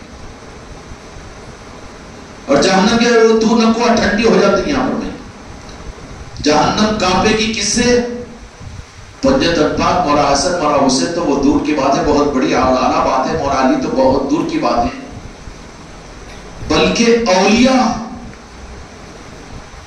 اڑ جائیں گے کہ یا اللہ میں نہیں جاؤں گا جنت میں جب تک کہ مجھ سے محبت کرنے والے. حدیث میں آتا ہے میرے آقا نے فرمایا کہ کسی، یہ پنجتن پاک کی بات نہیں کر رہا ہوں، ان کے نام لیوا غلاموں کی. اور اولیاء ہوتے ہی پنجتن پاک کے غلام. جو اپنا ولی کا ٹھونس دے کر کہے پنجتن پاک نہیں، ارے ولی کی بو نہیں لگی اس کو. ولی بنتا ہی وہ ہے جو غلام پنجتن پاک ہو. اب بہت سے ولیوں کے نظام چل رہے ہیں جو دنیا کے اندر میں نہیں. ہمارے پاس پیری مریدی ہے جی، ہم بھی چشتی صاحب نہیں بول لیتے اپنے آپ کو. پھر پنجتن نہیں وہ شیعہ رات. ارے مذہب ہی بدل دیا کہ تو مذہب ہی بدل دیا کہ ہے جو مذہب ان کا دین ہے ہی پنجتن پاک کا. تو کس کے دین کو؟ یزید کے دین کو قبول کیا، مذہب بدل دیا نا. تو نجدیوں کے اور وہابیوں کے دین کو قبول کر لیا. تو پنجتن پاک کے دین پر نہیں ہے تو اس دین پر کہاں ہے جس پر مولا علی تھے؟ سمجھ میں آ گئی بات؟ نہیں. پیری مریدی بھی ہمارے پاس میں، خانقاہیں بھی ہے، ذکر و اذکار بھی ہے، اللہ بھی، وہ کیونکہ اللہ کو راضی کرنے کے لیے. اور پھر فاس انفاس کا معاملہ ہے، وہ ذکر ہے، قلب کی دولتیں حاصل کرو، نور حاصل کرو. ہم بھی پیری مریدی اور ہم بھی ہمارے پاس میں سلسلے سب کچھ ہے. پھر پنجتن پاک یہ ایک ٹیسٹنگ پلیٹ ہے، رپورٹ. اتنے زور سے نہ بولی، بہت خوب بتاؤ گی تم کو. گلوکوز کی ہے آہستہ، اتنا درد نہیں ہے 1% اتنا. ٹیسٹنگ پلیٹ کیا ہے؟ یہ تو ہوتا نا نہیں بھائی، سب کو لے کے چلنا. وہاں دیکھو نمازوں کا، قرآن کی تلاوت کا، اعمال کا، نوافل کا وہ فضیلت، اور یہ ذکر پر یہ مل جائے گا، اس پر وہ مل جائے گا، اور اس پر یہ مل جائے گا. اور یہ پوری پیری مریدی چل رہی ہے جنت کا رسیہ جہنم کے خوف میں. اس کے لیے کہ پھر کیا جنت کا ٹکٹ میں دلا دیتا ہوں تیرے کو، جہنم سے تجھے بچا لیتا ہوں. ارے بابا جنت کا ٹکٹ تو وہاں پر جنت پاک کے پاس میں رکھا ہوا ہے، وہاں بھیج اپنے مریدوں کو. نکونا کولونا یا خواجہ یا غریب نواز مت کہو، وہ شرک ہو جاتا. ارے بیٹا تو خوف والا ہے، خوف والا تو خطرے میں پڑنے والا ہے، تو خود نہیں سنبھلا تو پھر امت کو کیا سنبھالے گا؟ جن کو سنبھالنا ہے وہ تو پہلوان ہوتے ہیں، علی کے مردان خدا ہوتے ہیں، وہ جن کو اپنی جنت و جہنم کی فکر نہیں ہوتی. ارے تم کو جنت نہیں ہونا کیا؟ جنت کے مالک کا میں ہوں تو مجھے جنت کی طرح تم کا دے لالچ. پھر جہنم کا خوف نہیں ہے تمہیں؟ ارے کیوں؟ میں غوث و خواجہ والا ہوں کہ جہنم جن سے روح کانپے گی، جہنم بن جائے گی، ان کا میں نام لے رہا ہوں تو مجھے جہنم کا کیا خوف. میرے بچوں اگر تم کو بھی ابھی تک اپنی جنت و جہنم کا خوف ہے تو منزل نہیں پائے ہیں، یہ نکل گیا ہے، تو پھر اس کا مطلب یہ نہیں ہوگا کہ تم نماز پڑھنا چھوڑ دو، دین پر چلنا چھوڑ دو. کیوں؟ یہ سب کچھ کیوں؟ نفل بھی کیوں پڑھیں گے ہم، سنتوں پر بھی عمل، اس لیے کہ اپنی جنت و جہنم کے لیے نہیں، بلکہ یہ میرے مصطفیٰ کی نسبت کی وجہ سے کہ میرے آقا نے کیا، اس سے میرے مصطفیٰ خوش ہوں گے. بے نمازیوں سے خوش ہوتے کہ میرے آقا، نفل چھوڑ دے کہ باہر جا کے وعدہ کرنے والے سے خوش ہوں گے کہ میرے آقا، ہاں اپنی زندگی کو بے دین بنانے سے خوش ہوں گے کیا میرے آقا،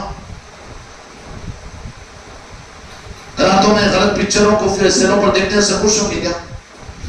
جو عمل بھی کرے اور جو روح بھی ہو دین کا، وہ صرف اپنی جنت و جہنم کے لیے نہیں بلکہ میرے آقا کی خوشنودی کے لیے کہ اس عمل سے میرے مصطفیٰ خوش ہوں گے. میرے آقا کیوں؟ کہ مجھے تو میرے آقا سے مطلب ہے. عمل کا رخ یہ ہونا چاہیے. اس عمل کے رخ سے امت کٹی ہے، کاٹ دیا گیا، مولا علی سے بھی کاٹ دیا گیا، پنجتن پاک سے بھی کاٹ دیا گیا، اور پھر اہل بیت سے بھی کاٹ دیا گیا، اولیاء سے بھی کاٹ دیا گیا. اب سب سے کاٹ کر اپنی دکانیں چلا رہے ہیں جنت اور جہنم بتا کر. کیا کرنا ہے؟ پھر کیا کرنا؟ جنت میں جانا ہے تو مسجد بناؤ، جنت میں جانا ہے تو 5 لاکھ روپے خرچ کرو، اور جنت میں جانا ہے تو یہ کرو اور وہ کرو اور وہ، یہ فضیلتیں، وہ فضیلتیں، وہ فضیلتیں، یہ فضیلتیں. تاجر بن گیا یہ تو. اب 50 لاکھ روپے خرچ کر کے ہمارے حیدرآباد کے اندر میں گئے تو بیچارے وہ امریکہ میں رہتے، 48 لاکھ روپے کی مسجد انہوں آگے دیکھے بھی نہیں، بنا دیے. ٹھیک ہے نیت کا، پر جس نے فضیلت بیان کی تھی وہ کیا تھا. اگر انہیں خود اگر جنت کے بجائے جہنم میں اللہ اس کو جنت میں پہنچا، وہ بات نہیں بول رہا. تو اب جن کے باپ پہ بھروسہ کر کے وہ مولانا کے گستاخ پنجتن پاک تھا ہوگا، نہیں وہ نہیں بول رہا ہوں میں، ایک راستہ بتا رہا ہوں. 48 لاکھ روپے کی مسجد، اب اس کو اگر خانقاہوں پہ تھوڑا سا موقع مل گیا، حق کے نظاموں پر تھوڑا سا خرچ کرنے کا موقع مل گیا، تو پھر یہ کون سا تیر مارا ہے؟ آگے بات کریں. 48 لاکھ روپے کی مسجد بنا کر، تو جس کی بات پہ بھروسہ کر کے، لازمی بات ہے کہ اعتبار کر کے بھروسہ کر کے مولانا مفتی صاحب کی کرے گا. اب قیامت کے میدان میں کہاں ڈھونڈ رہے ان کو؟ 48 لاکھ روپے خرچ کرنے مسجد ڈھونڈ دے گا. اگر پنجتن پاک کا گستاخ تھا بیچارہ، وہی پہاڑ پڑنے والا، غوث و خواجہ مت کہو، شرک ہو جاتا، وہ ہو جاتا، یا رسول اللہ مت کہو، ویسے تو ہے نا پوری کثرت. تو لیکن 48 لاکھ روپے کی مسجد اپنے بال بچوں کو نہیں، ساری پراپرٹی کو دیا میں جنت کی امید پہ. اب جنت میں یہ ادھر نہیں ہے، انہیں کون نہیں، یہاں پر تو ہچ نہیں، وہ نامچ نہیں ہے یہاں پر، جنتی کی خوشبوش نہیں ہے یہاں پر. پھر جا کے ڈھونڈے گا وہاں پر، تو اب وہاں پر دکھے گا ہے کہ تو گستاخ تھا. سب کو مت کو تو تانا مت مار. اجی تمہارے بولنے پر اتنا تو بھی آنا، میں بھی آ گیا، کیا کریں گے؟ غم بول کے اس کو بھی کھینچ لیتا تھا. پانی میں ڈوبتا ہوا اگر اس کو اگر سہارا دینے کی کوشش کر، انہیں تم کو کھینچ لیتا. بچانے والے خدا کی قسم میرے آقا کی امت کو پنجتن پاک ہے، اولیاء ہیں، اور اولیاء کی نسبتیں. میرے بچوں ایسا مضبوط سہارا ہے کہ تم کو یہ نظام ملا ہے، جس نظام کے اندر میں ذرا سوچو، تدبر کرو، بے عقل بے وقوف مت بن کر چلو نندی کے بیل، جی ہاں جی ہاں جی ہاں، یہ نہیں. تدبر کرو کہ کیسی نعمتیں ملی ہے اس نظام کے اندر میں. دنیا میں پیسے والے کروڑپتی ارب پتی پیسے والے بولتے نا، نہیں، اس سے زیادہ سونے والے ہیں تو سونا سونا مدعا، اور زیادہ کوالٹی والے نا، کیونکہ زیادہ پیسے والے بھی ان کی کوالٹی، کیونکہ ملک کی کرنسی کا بیلنس سونے پر ہوتا نا، جن کے پاس میں کنٹلوں سونا ہے تو انہیں سب سے بڑا امیر نہ جی، بالمقابل اس کے کسی کو اگر پارس مل جائے تو سونے کے مالک سے زیادہ قابل ہے، زیادہ خوش نصیب ہے کہ نہیں؟ کیا لائٹ سون میرے پاس 50 منٹ، ایک دیوار کو پارس لگا دو تو پوری دیوار سونے کی بن جاتی، تو نہ سونے کو پلٹ کے دیکھیں گا۔ انیل امبانی ہے وہ تو کروڑ پتی ہے، ذرا اس کو امریکہ لائٹ ہے، پارس ہے میرے پاس، انہیں پلٹ کے دیکھیں گا اس کو۔ آل علی اور راج علی کا نظام اور اولیاء کی محبتوں کا نظام تم کو خانقاہ میں، یہ پارس ہے، پارس، یہ جس کو لگا لو چاہے وہ کافر کیوں نہ ہو، لیکن اولیاء کی محبت اس کو ہوگی تو ضمانت ہے کہ قیامت کے میدان میں اولیاء اس کو بچا لیں گے۔ تو کیا مسلمان کو نہیں بچائیں گے؟ تمہارے خاندان کو نہیں بچائیں گے؟ تمہاری اولاد کو نہیں بچائیں گے؟ خانقاہ کے ذریعے سے تم کو کون سی دولت ملی ہوئی ہے؟ پارس ملا ہوا ہے، پارس۔ لاؤ ان محفلوں کے اندر میں اولیاء کے نسبتوں کی، برادران وطن کو جوڑو اولیاء کے آستانوں سے، اولیاء کی نسبتوں سے، جو کہ وہ اولیاء سے جڑیں گے پارس سے تو پھر پنجتن پاک سے جڑیں گے، تمہاری ذمہ داری ختم ہوگی۔ پھر وہ جو ان سے جڑیں گے ان کو جہنم سے کاٹ کے جنت میں پہنچائیں گے، ان کی ذمہ داری ہے۔ سمجھ میں آ گیا؟ تو خانقاہ کو کون سی دولت ملی ہوئی ہے؟ سونا نہیں، پیسہ نہیں، حکومت نہیں، اس لیے عہدے، دنیا کی رونقیں، لات مارو اس کو۔ بے تاج کے بادشاہ بنائے گئے ہو خانقاہ کی نسبت کی وجہ سے، تمہارے ہاتھوں میں میرے خواجہ خواجگان نے خانقاہ محمدی اجمیری نسبتی کی نسبت کی وجہ سے پارس دیا ہے تم کو، پارس، یہ پارس جہاں پر لگاؤ، جہاں پر لگاؤ وہیں پر کھڑی ہو جائے گی حق اور حق کا نظام۔ اگر کسی قوم کے ساتھ بھی اس پارس کو لگا دو تو وہ جنتی بن جائے گی۔ سمجھ میں آئے گا؟ اب یہ دولت خانقاہ کی نسبت کی وجہ سے خواجہ خواجگان نے، مولا نے، پنجتن پاک نے عطا فرما دی ہے۔ اب اتنی دولت ملنے کے بعد میری جنت، ارے تو جہنم سے بچ جاؤں، ابھی ادھر آیا ہی نہیں، تم ابھی انٹرسٹ ہی نہیں ہوا تیرا، ایمان بنانا ہے میرے کو، کرنا ہے، مولا سے محبت تو ایمان ہے، ایمان کا ٹکٹ تو لے کر آیا ہے تو، ورنہ میں اپنے مرید میں اس مرید کو کہاں رکھوں گا جو گستاخ پنجتن پاک ہو یا آل رسول اور اہل بیت گستاخ ہو، خدا کی قسم وہ میرا تو ہے ہی نہیں۔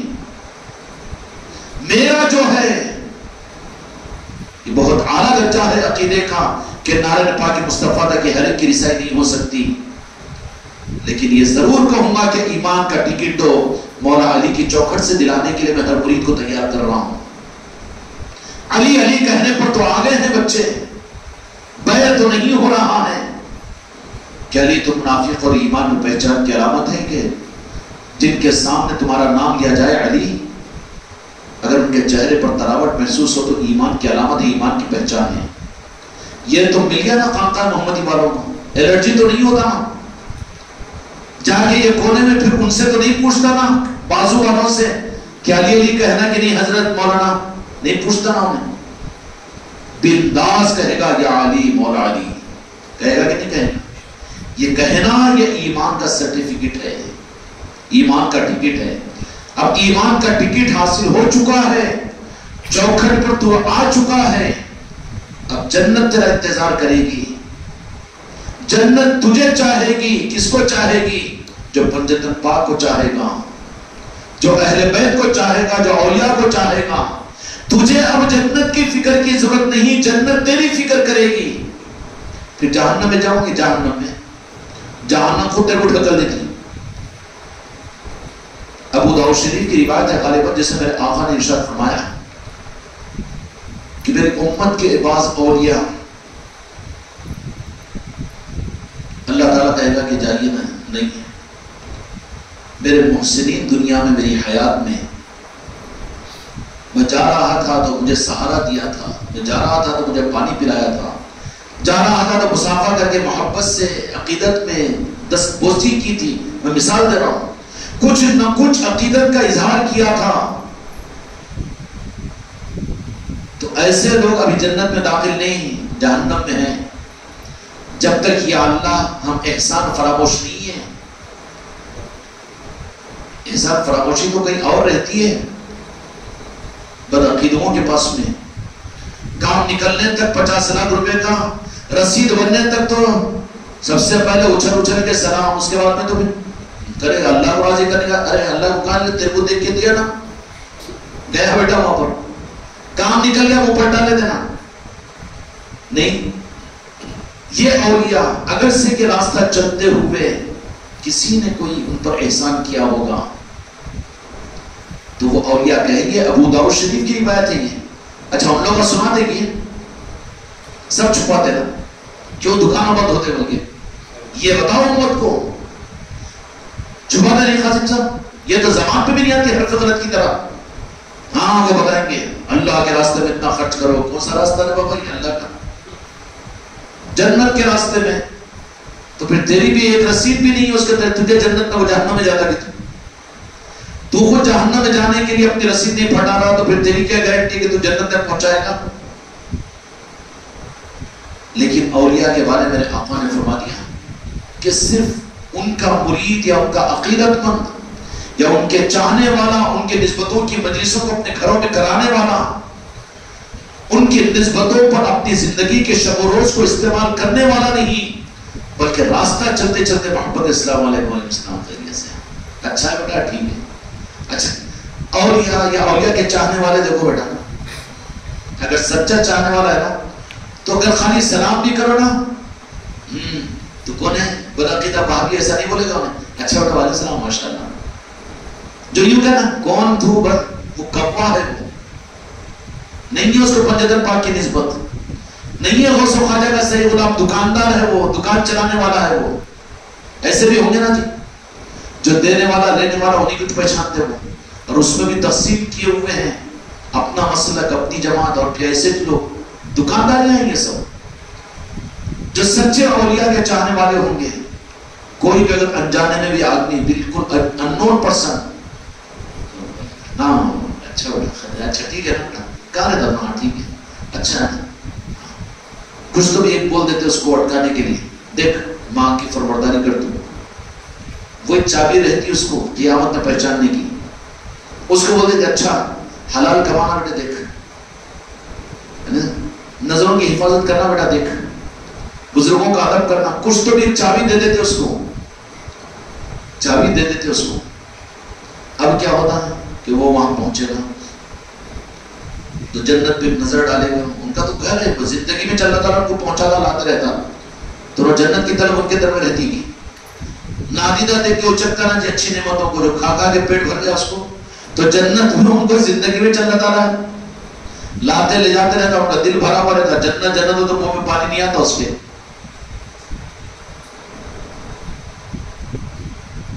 پھر غوث اعظم رحمت الرضوان میرے آقا کے بارے میں کیا بات فرمائی. حضرت جنید بغدادی رضی اللہ تعالیٰ عنہ کو اللہ تعالیٰ نے کہا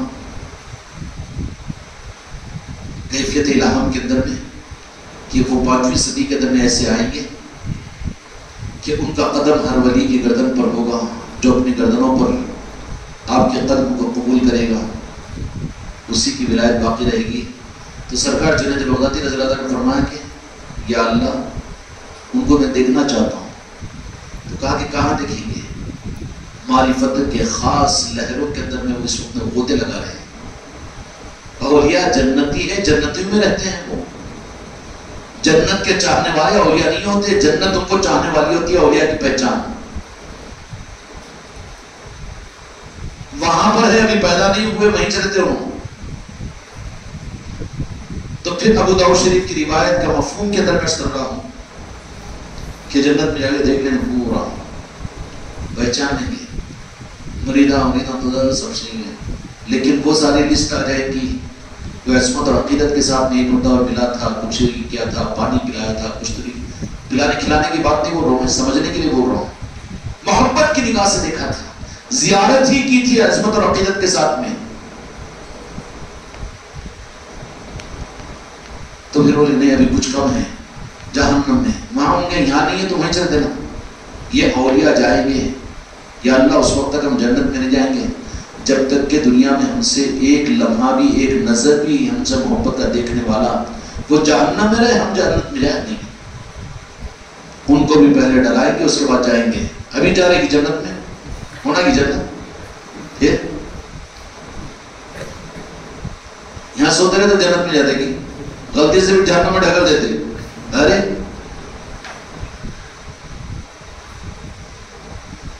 تو اللہ میں نہیں ان لوگوں کو نکالنے کے لیے جانا ہے، جنت میں نہیں جنت میں نہیں، کیونکہ جنت کی خواہشی کا رہتی ہے ان کو۔ اب سوچ لو اپنے بارے میں کہ واقعی غوث و خواجہ سے سچے اگر جڑے ہوئے ہیں تو خواہش ہے کہ نہیں؟ جنت بولتے منہ میں پانی آ رہا ہے، جہنم بولتے خوف سے کانپ رہا ہے، رو رہا ہے، بل بل بل بل بل، ارے میرے مصطفیٰ کے عشق میں رو، پنجت پاک کی محبت میں رو، اولیاء کی محبت میں رو، اور زیادہ آپ ڈیٹ بولو تو پیر کی محبت میں رو، خالی منصیبہ تو پڑھنے کا سے بڑا یہ مکار ہے، کام نکالنے والا ہے، چنا لگا کے پال کھانے والا ہے یہ، کیوں؟ لالچ سے وہ تو ہو جائے ہے کہ نہیں؟ پھر تو لیکن نہیں وہ ہم سے دنیا میں ہم پر محبت کی نگاہ سے دیکھا تھا، انہیں جانا ہے ہم کو، جائیں گے جہنم میں،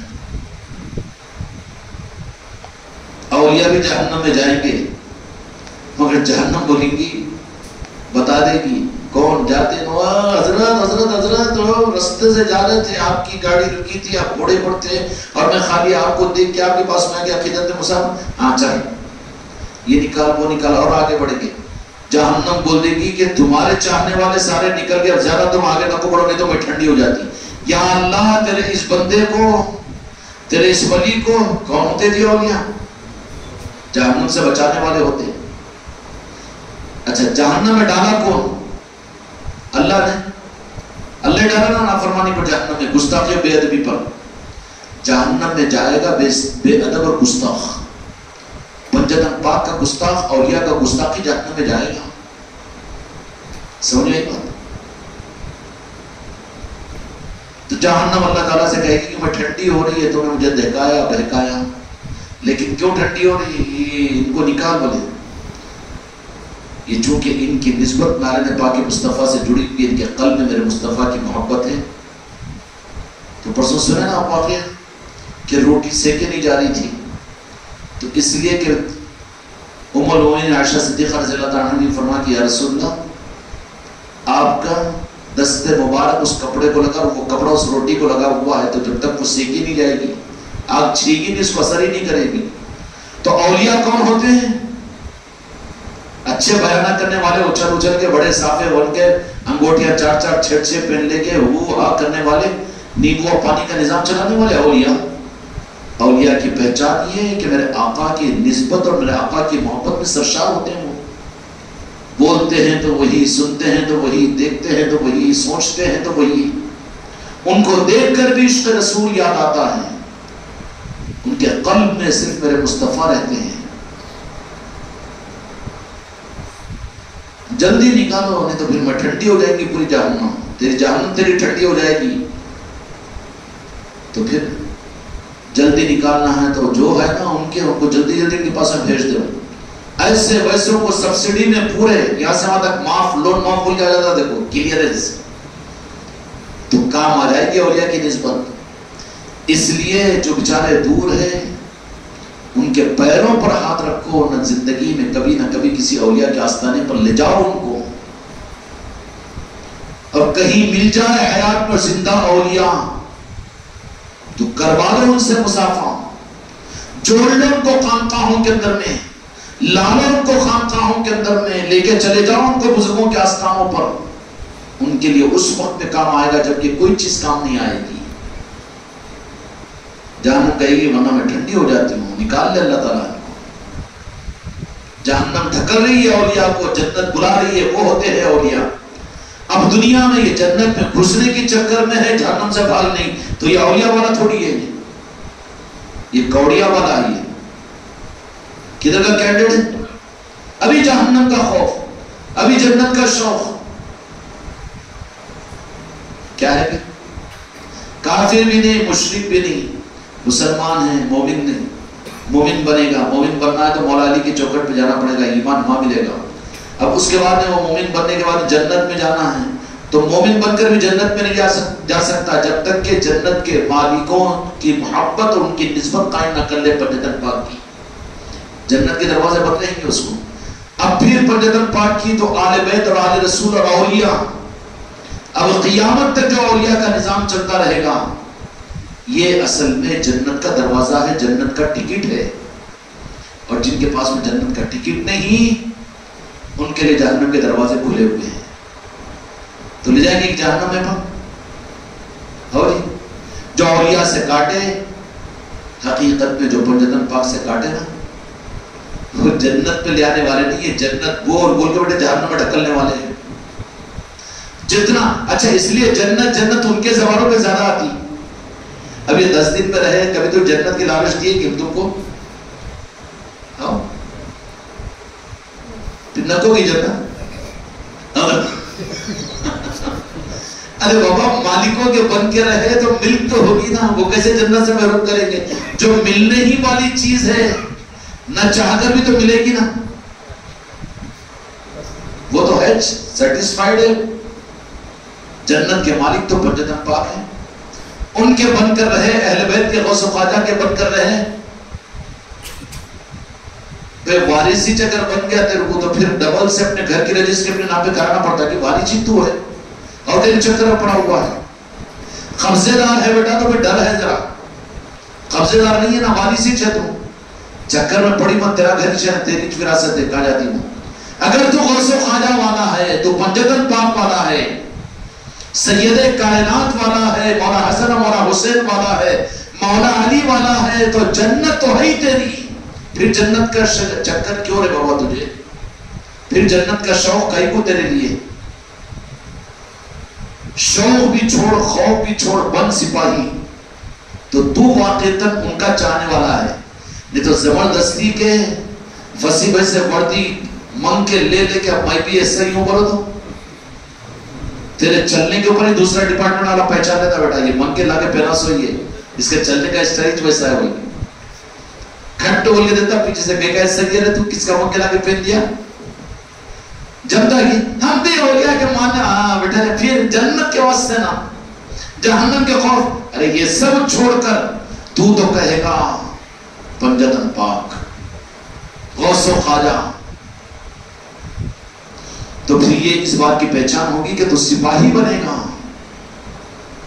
پھر تیرے ہاتھوں پر خدا جنت کو بھرے گا بواسطے پنجتن پاک کی محبت کے۔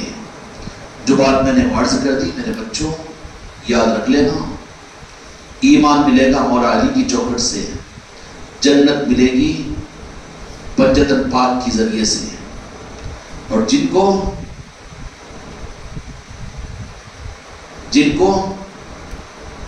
پنجتن پاک کی نسبت نصیب نہیں ہوئی، جنت کے خوابوں میں رہے گا، ان خوابوں میں جہنم میں پہنچے گا۔ یزیدی کہاں پہنچیں گے؟ نہیں۔ اس لیے میرے بچوں، یہ خانقاہ محمدی اجمیری کا نظام، جنت اور جہنم اور یہ اور وہ نہیں، بلکہ یہ نظام تم کو پارس کی صورت میں عطا کیا گیا ہے۔ اس پارس کو دیواروں پتھروں پر لگا دو تو وہ سونا بن جائے گی۔ تم سونوں کی چکروں میں مت جاؤ، دنیا کے دولتوں کی چکروں میں، حکومتوں کی چکروں میں مت جاؤ، بلکہ جو چیز تم کو میرے غریب نواز نے عطا کی ہے وہ پارس کی صورت میں ہے۔ اور وہ پارس کی صورت میں کیا ہے؟ ہم پنجتنی ہیں، ہم غوث و خواجہ والے ہیں۔ یہ جس کو لگا دو، جس پر لگا دو، وہ خود سونا بن جائے گا۔ دنیا ان کے پاس میں آئے گی، دنیا کو وہ خرید سکتے ہیں، دنیا ان کو نہیں خرید سکتی۔ دنیا کو وہ خریدیں گے، دنیا ان کو نہیں خرید سکتی. سمجھ گئی بات؟ اس لیے ضروری ہے کہ ان نظاموں کی نسبتیں جن کو ملی ہے وہ جانیں کہ اس نظام کے ذریعے سے ملا ان کو کیا. وہ پہلے جو میں نے مثال دی کہ خوش قسمتی سے کسی معصوم بچے کو ڈائمنڈ ہیرا کر دے دیا گیا اور اس نے اس کو ہیرے کو اپنے ظرف کے حساب سے بس کانچ کی گولی لبا گولی سمجھ کے کھیل رہا ہے. دیکھنے والے تو دیکھیں گے مارو جلدی اس کے ہاتھ میں صحیح ہے. کہیں گے تو چشتہ رومال کیا اتنا خام خواہ جاتا کیا پاگل ہے کہ دیوانہ ہے کہ جہاں وہ مولانا کے پاس میں جا کے بیٹھ وہاں پر وہ جا 4 مہینے جماعت کے اندر میں وہ کر لے تو وہ تو بولے گا لفنڈر ہے، وہ پاکٹ پلیئر ہے، وہ اس کو معلوم ہے وہ کر لے یہ کر لے وہ تو وہ ایسا کر لے. ارے بابا سب کچھ بھی کرنے کے بعد بھی مولا کی چوکھٹ پر ایمانی تجھے حاصل نہیں ہوا تو انڈے سے نہیں ہوگا نا تجھے. اور ایمان مولا کی چوکھٹ پر انٹرنس پر پھر مولا پنجتن مولا ایمان کے لیے میرے مصطفیٰ سے سفارش کریں گے کہ یا رسول اللہ یہ آ گیا ہے میری چوکھٹ پر، پھر آپ اپنی محبت اس کو ادا کریں. اب تو دعا کریں ہو یا اللہ اپنے ایمان کے اظہار کے لیے اپنے محبوب سے ہماری جان سے ہمارے مال سے حال سے اولاد سے زیادہ محبت عطا فرما.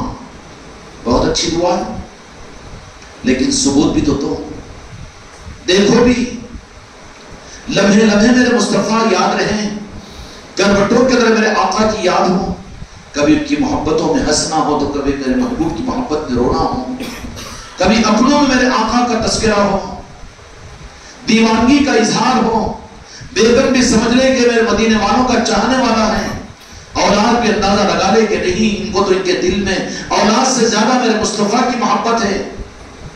تیرا دوست بھی جان لے کہ یہ میرے سے دوستی تو رکھتا ہے، کاروبار تو میرے ساتھ میں کرتا ہے، رہتا تو میرے ساتھ میں ہے، لیکن اس کا دل تو مدینے والوں کے ساتھ میں ہے. سند ملے گی کہ نہیں؟ یا خالی ناتی چھوڑنے والا پانا چباتے ہوئے؟ ارے بیٹا ہے یہ گلگلے کھانے والا ہے نا یہ. پھر وہ ناتا پڑھتے پڑھتے بھی کتنے پیسے ان کو زیادہ گئے میرے کو کمائے، کیوں ایسا ہوا؟ ارے اس میں تو 500 کی نوٹ گئی گدے کو. ارے گلگلے میں مکھی ہے بابا. پھر پہچان کیا ہے؟ تیری تنہائیوں میں میرے مصطفیٰ کی یاد ہو، بستروں پر کروٹیں بدلے میرے مصطفیٰ کی محبت میں، تنہائیوں میں یاد کرے میرے مصطفیٰ کو. کبھی آنکھوں سے آنسو نکلے، کبھی تیری مسکراہٹیں ہوں، کبھی موج ہو کبھی مستی ہو. یہ ہے میرے مصطفیٰ سے محبت کا ثبوت. اپنی جنت اور اپنی جہنم کے لیے نہیں یا اللہ، بلکہ تو نے اپنے محبوب کو مجھے عطا فرمایا لیکن مجھ سے ان کی محبت کا حق ادا نہیں ہوا. زندگی ضائع ہو گئی، زندگی گزر گئی. یا اللہ اس پر میں توبہ کرتا ہوں، تو نے اپنے محبوب کو دیا لیکن محبت کا رخ ان سے قائم نہیں کر سکا. اس پر توبہ، استغفار اس پر. تو پھر ایمان کے لیے مولا علی کی چوکھٹ پر میرے مصطفیٰ بھیجیں گے کہ ہاں اس کو ایمان دے دو.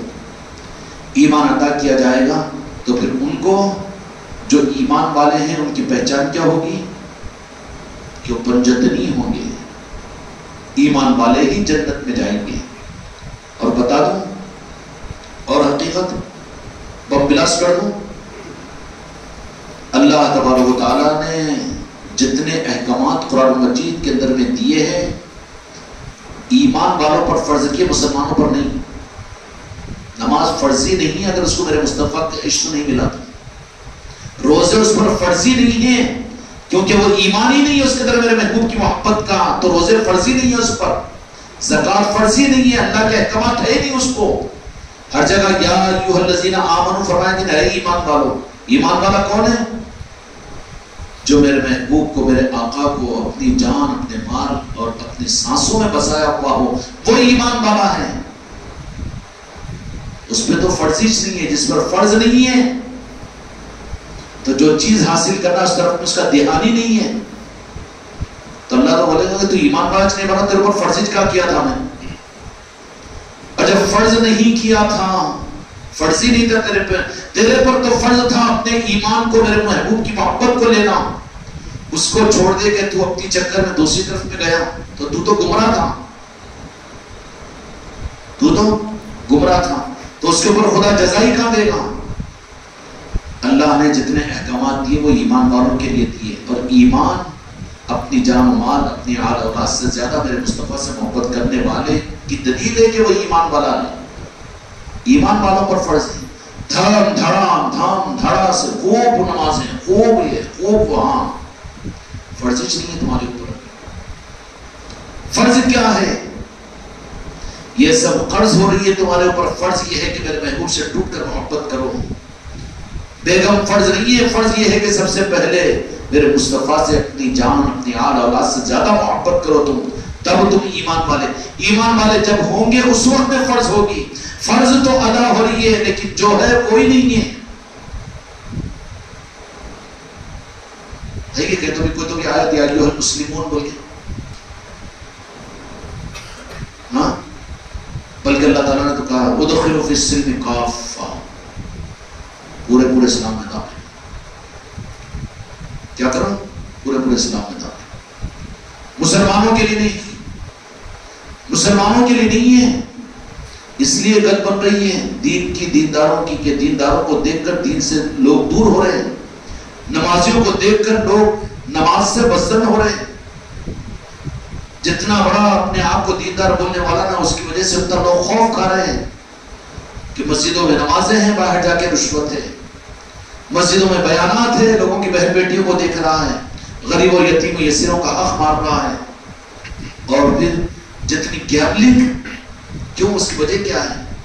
ایمان لایا نہیں، اس کے اوپر فرض ہی نہیں، وہ فرض کر رہا ہے پورا، تو اللہ کے پاس میں تو اس کا فرض قبول ہی نہیں ہوگا۔ ایمان والوں پر فرض کیا؟ ایمان ہی نہیں ہے تو اس کے اوپر فرضی کا ہے۔ رخ کو پھیر دیا کہ نہیں پھیر دیا؟ یہ رخ امت کو بتانے کے لیے تیار نہیں ہے کوئی کہ پہلے ایمان لاؤ۔ ایمان کیا ہے؟ ایمان صرف میرے آقا سے ٹوٹ کر محبت کرنا، یہ ایمان ہے۔ ایمان اگر لا لے تو تیری نماز قابل قبول، تیرا روزہ قابل قبول، تیرا زکوٰۃ قابل قبول، تیرا حج قابل قبول۔ اگر ایمان ہی تیرے پاس میں نہیں تو رب تو فرضش نہیں کیا تیرے اوپر؟ تو پہلے جو تیرے لیے ضروری ہے پہلے وہ کر، اس کو تو چھوڑ دیا، اس طرح لگ گیا۔ اب کوئی کلمہ پڑھے بغیر اگر کوئی کافر آ کر نماز پڑھا تو نہیں بولتا کہ نہیں بولتا؟ بغیر کلمہ پڑھے اس کی نماز قبول نہیں ہوتی؟ تو بابا تیرا بھی تو ناڑا ٹوٹا ہوا ہے، ایمانی چنیے تو تیری نماز کیسے قبول ہوگی؟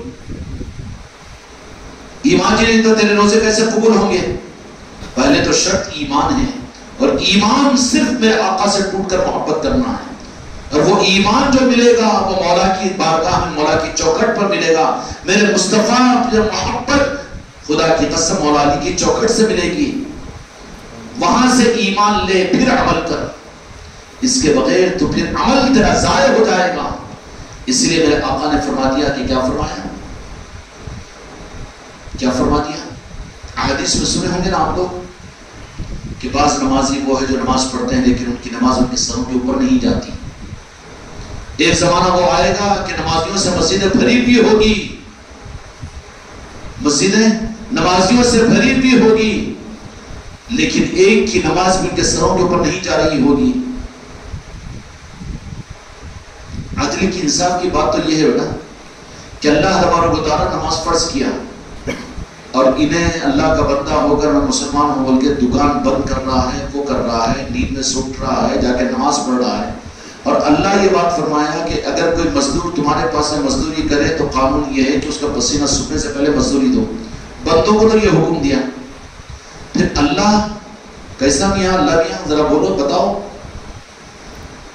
یہ عبادت کر رہا ہے، نماز پڑھ رہا ہے، نیند میں سے اٹھ کر دکان کو چھوڑ کر نماز تو پڑھا نا، پھر بولا کہ میرا دل آیا میں چاہوں گا تو قبول کروں گا، نہیں تو نہیں کروں گا۔ یہ کیا دادا گیری؟ جب انہیں تو نماز ہی پڑھا تھا تو نہیں قبول کروں گا کیوں بتایا اللہ میاں؟ وہ تو کرنا ہی کرنا تھا نا۔ کہاں لے کے مزدوری پھر تنخواہ نہیں پر تو بندوں کو برداشت نہیں کرتا، تو کیسا بول رہا؟ اور جی امجد بھائی،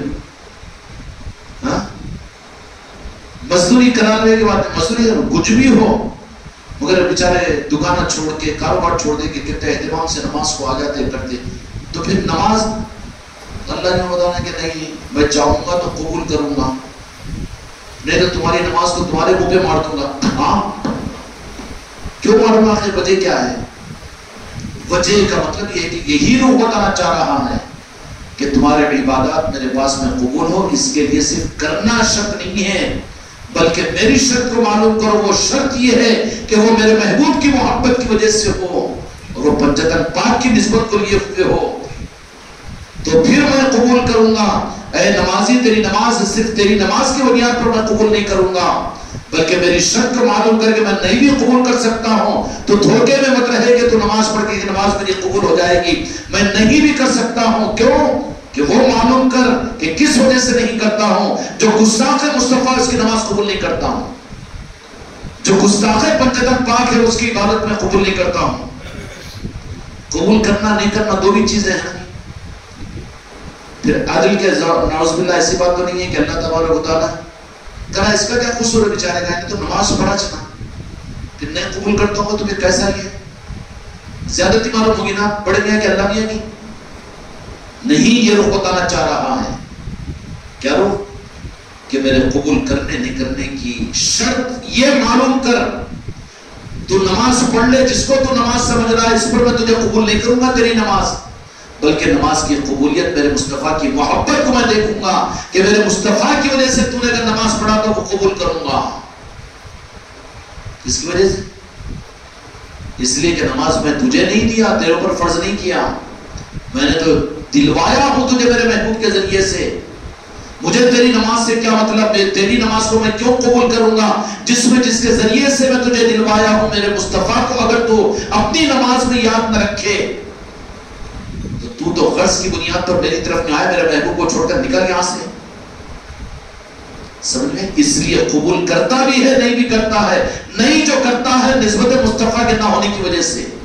روزے رکھا یہ اللہ کو راضی کرنے کے لیے، نہیں بھی کر سکتا ہوں کہ بھوکا رہے پیاسا رہے بس اتنا ہی ہوگا، روزہ قبول نہیں ہوگا۔ پھر رہے گا ایک روزہ صبح سے لے کے شام تک بھوکا پیاسا، پھر قبول نہیں کرتا ہوں تو کیوں قبول نہیں کرتا؟ تو کیا دادا گیری ہے اللہ میاں تیری؟ تو مان اور پہچان معلوم کر کہ میں کس کے روزے قبول کرتا ہوں۔ تیرے روزے سے مجھے مطلب نہیں، بلکہ میرا مقصد یہ ہے کہ جن کے ذریعے سے میں نے تجھے روزہ دیا تو ان سے محبت اور ان کے کہنے پر تو روزہ رکھا، تو وہ روزہ میرے پاس قابل قبول ہے۔ قبولیت میرے مصطفیٰ کی نسبت ہے اعمال کے لیے، اور جن کے اعمال سے اور جن کے دین سے، جن کے اعمال اور جن کے دین سے نسبت مصطفیٰ غائب ہے، قبولیت کی اس منزل پر پہنچ ہی نہیں سکتے۔ وہ دھوکے میں ہیں اور دھوکہ دے رہے ہیں۔ سمجھ میں آئی کہ نہیں بات؟ کیا ہے نسبت مصطفیٰ؟ جو کچھ بھی عمل کرے خدا کی بارگاہ میں قبولیت کی شرط یہ ہے کہ تم میرے کو دیکھے نہیں، میری وجہ سے میں تم کو نہیں دیا، بلکہ میں نے سب کچھ اس لیے دیا کہ تمہیں میرے محبوب کی وجہ سے میں چاہتا ہوں کہ تمہاری تابعداری میری نہیں بلکہ میرے مصطفیٰ کے لیے کریں۔ یہ قبولیت کی ڈگری ہے۔ اس لیے قبول بھی ناقبول بھی دونوں چیزیں رکھتی ہے عمل کے لیے۔ بعض عمل کرنے والے قابل قبول بھی ہوں گے، مردود بھی ہوں گے نا۔ شیطان کی 60 برس کی عبادت اللہ کے لیے تھی نا، مگر قبول تھی کہ مردود کیوں ہوئی؟ نسبت نہیں تھی وہاں پر، نسبت کی بجائے حسد آ گیا تھا۔ تو پھر اپنے محبوب کی نسبت کے ختم ہونے پر 60 کروڑ برس کی عبادت کو خدا مردود کر دیتا ہے، تو 15ویں صدی کے مسلمان کی عبادت بغیر نسبت مصطفیٰ کے اللہ قبول کرے گا؟ اس لیے کہا کہ تیری عبادت تیرے سر کے اوپر نہیں جائے گی، اس لیے کہ اسے میرے مصطفیٰ کی نسبت نہیں ہے۔ اس لیے میرے بچوں، خانقاہ محمدیہ اجمیری مسلمتی والوں، کہ تم کو جو دولتیں اس نسبتوں اور چوکھٹوں کی وجہ سے ملی ہیں، ان دولتوں کو پہچانو۔ ان دولتوں کا اگر احساس ہو جائے گا نا تو حقیقت تو یہ ہے کہ دنیا کے تخت و تاج کو لات مارو گے۔ زندگی تو کیا چیز ہے، اپنے جان و مال تو کیا چیز ہے، اپنی صحت و بیماری تو کیا چیز ہے، بلکہ بے تاج کے بادشاہ رہیں گے تم اپنے اندر میں۔ چاہے دنیا پوری تم کو گمراہ کہے، کافر کہے، جہنمی، کوئی پرواہ کی بات نہیں۔ سمجھ میں؟ یہ دھک دھک کی دھک دھک ہے تو سپاہی نہیں ہے، تو دھک دھک ہے تو سپاہی نہیں ہے. پھر کیا عمل چھوڑ دو؟ نہیں، عمل میرے مصطفیٰ کی محبت کے لیے، ان کو خوش کرنے کے لیے. وہ رخ اور وہ کانسیپٹ ہے عملوں کا. عمل کرنے والے اپنی جنت و جہنم کے لیے ڈر و خوف میں کرتے ہیں، یہ خدا کی بارگاہ میں قابل قبول نہیں ہے. جو میرے مصطفیٰ کی محبت میں کرتے ہیں وہی عبادت، وہی دین خدا کے پاس قابل قبول ہے. جو میرے مصطفیٰ کی محبت کے بغیر عبادت، نماز، روزہ، زکوٰۃ ہے، ان کی عبادات ان کے سر کے اوپر نہیں جاتی. ان کا روزہ رب کی بارگاہ میں قابل قبول نہیں، بلکہ ان کا روزہ بھوکا پیاسا رہنے کے مترادف ہے، اس لیے کہ اس میں میرے محبوب کی محبت کا عنصر نہیں ہے. عبادات کی قبولیت خدا کی بارگاہ میں اس کا صرف واحد ذریعہ اپنے محبوب کی محبت ہے. یہ پارس کا پتھر تم کو خانقاہ محمدی والوں کو ملا ہوا ہے، اس لیے دنیا کی خواہشات کی کوئی چیز نہیں لیتی، بلکہ ان سب کے بھی مقابل کے اندر میں اپنی نسبتوں کی قدر کرو زندگی کی آخری سانس تک. آپ حضرات کو اپنے علاقوں میں جانا ہے اور پارس کا پتھر تم کو ملا ہے. دنیا پر رال مت ٹپکاؤ، دنیا والے عزت دے، ہماری تعریف کریں اور ہم کو بہت اچھی نظر سے دیکھے، جنتی سمجھے لوگ. نہیں، ان ساری چیزوں کو لات مارو، بلکہ نظروں میں صرف یہی رکھو کہ پھر ہم کو جو پارس کا پتھر ملا ہے، دنیا کو ہم منور کریں گے، دنیا کو ہم عطا کریں گے، اپنی جھولی نہیں بھر لیں گے. ٹھیک ہے بیٹے؟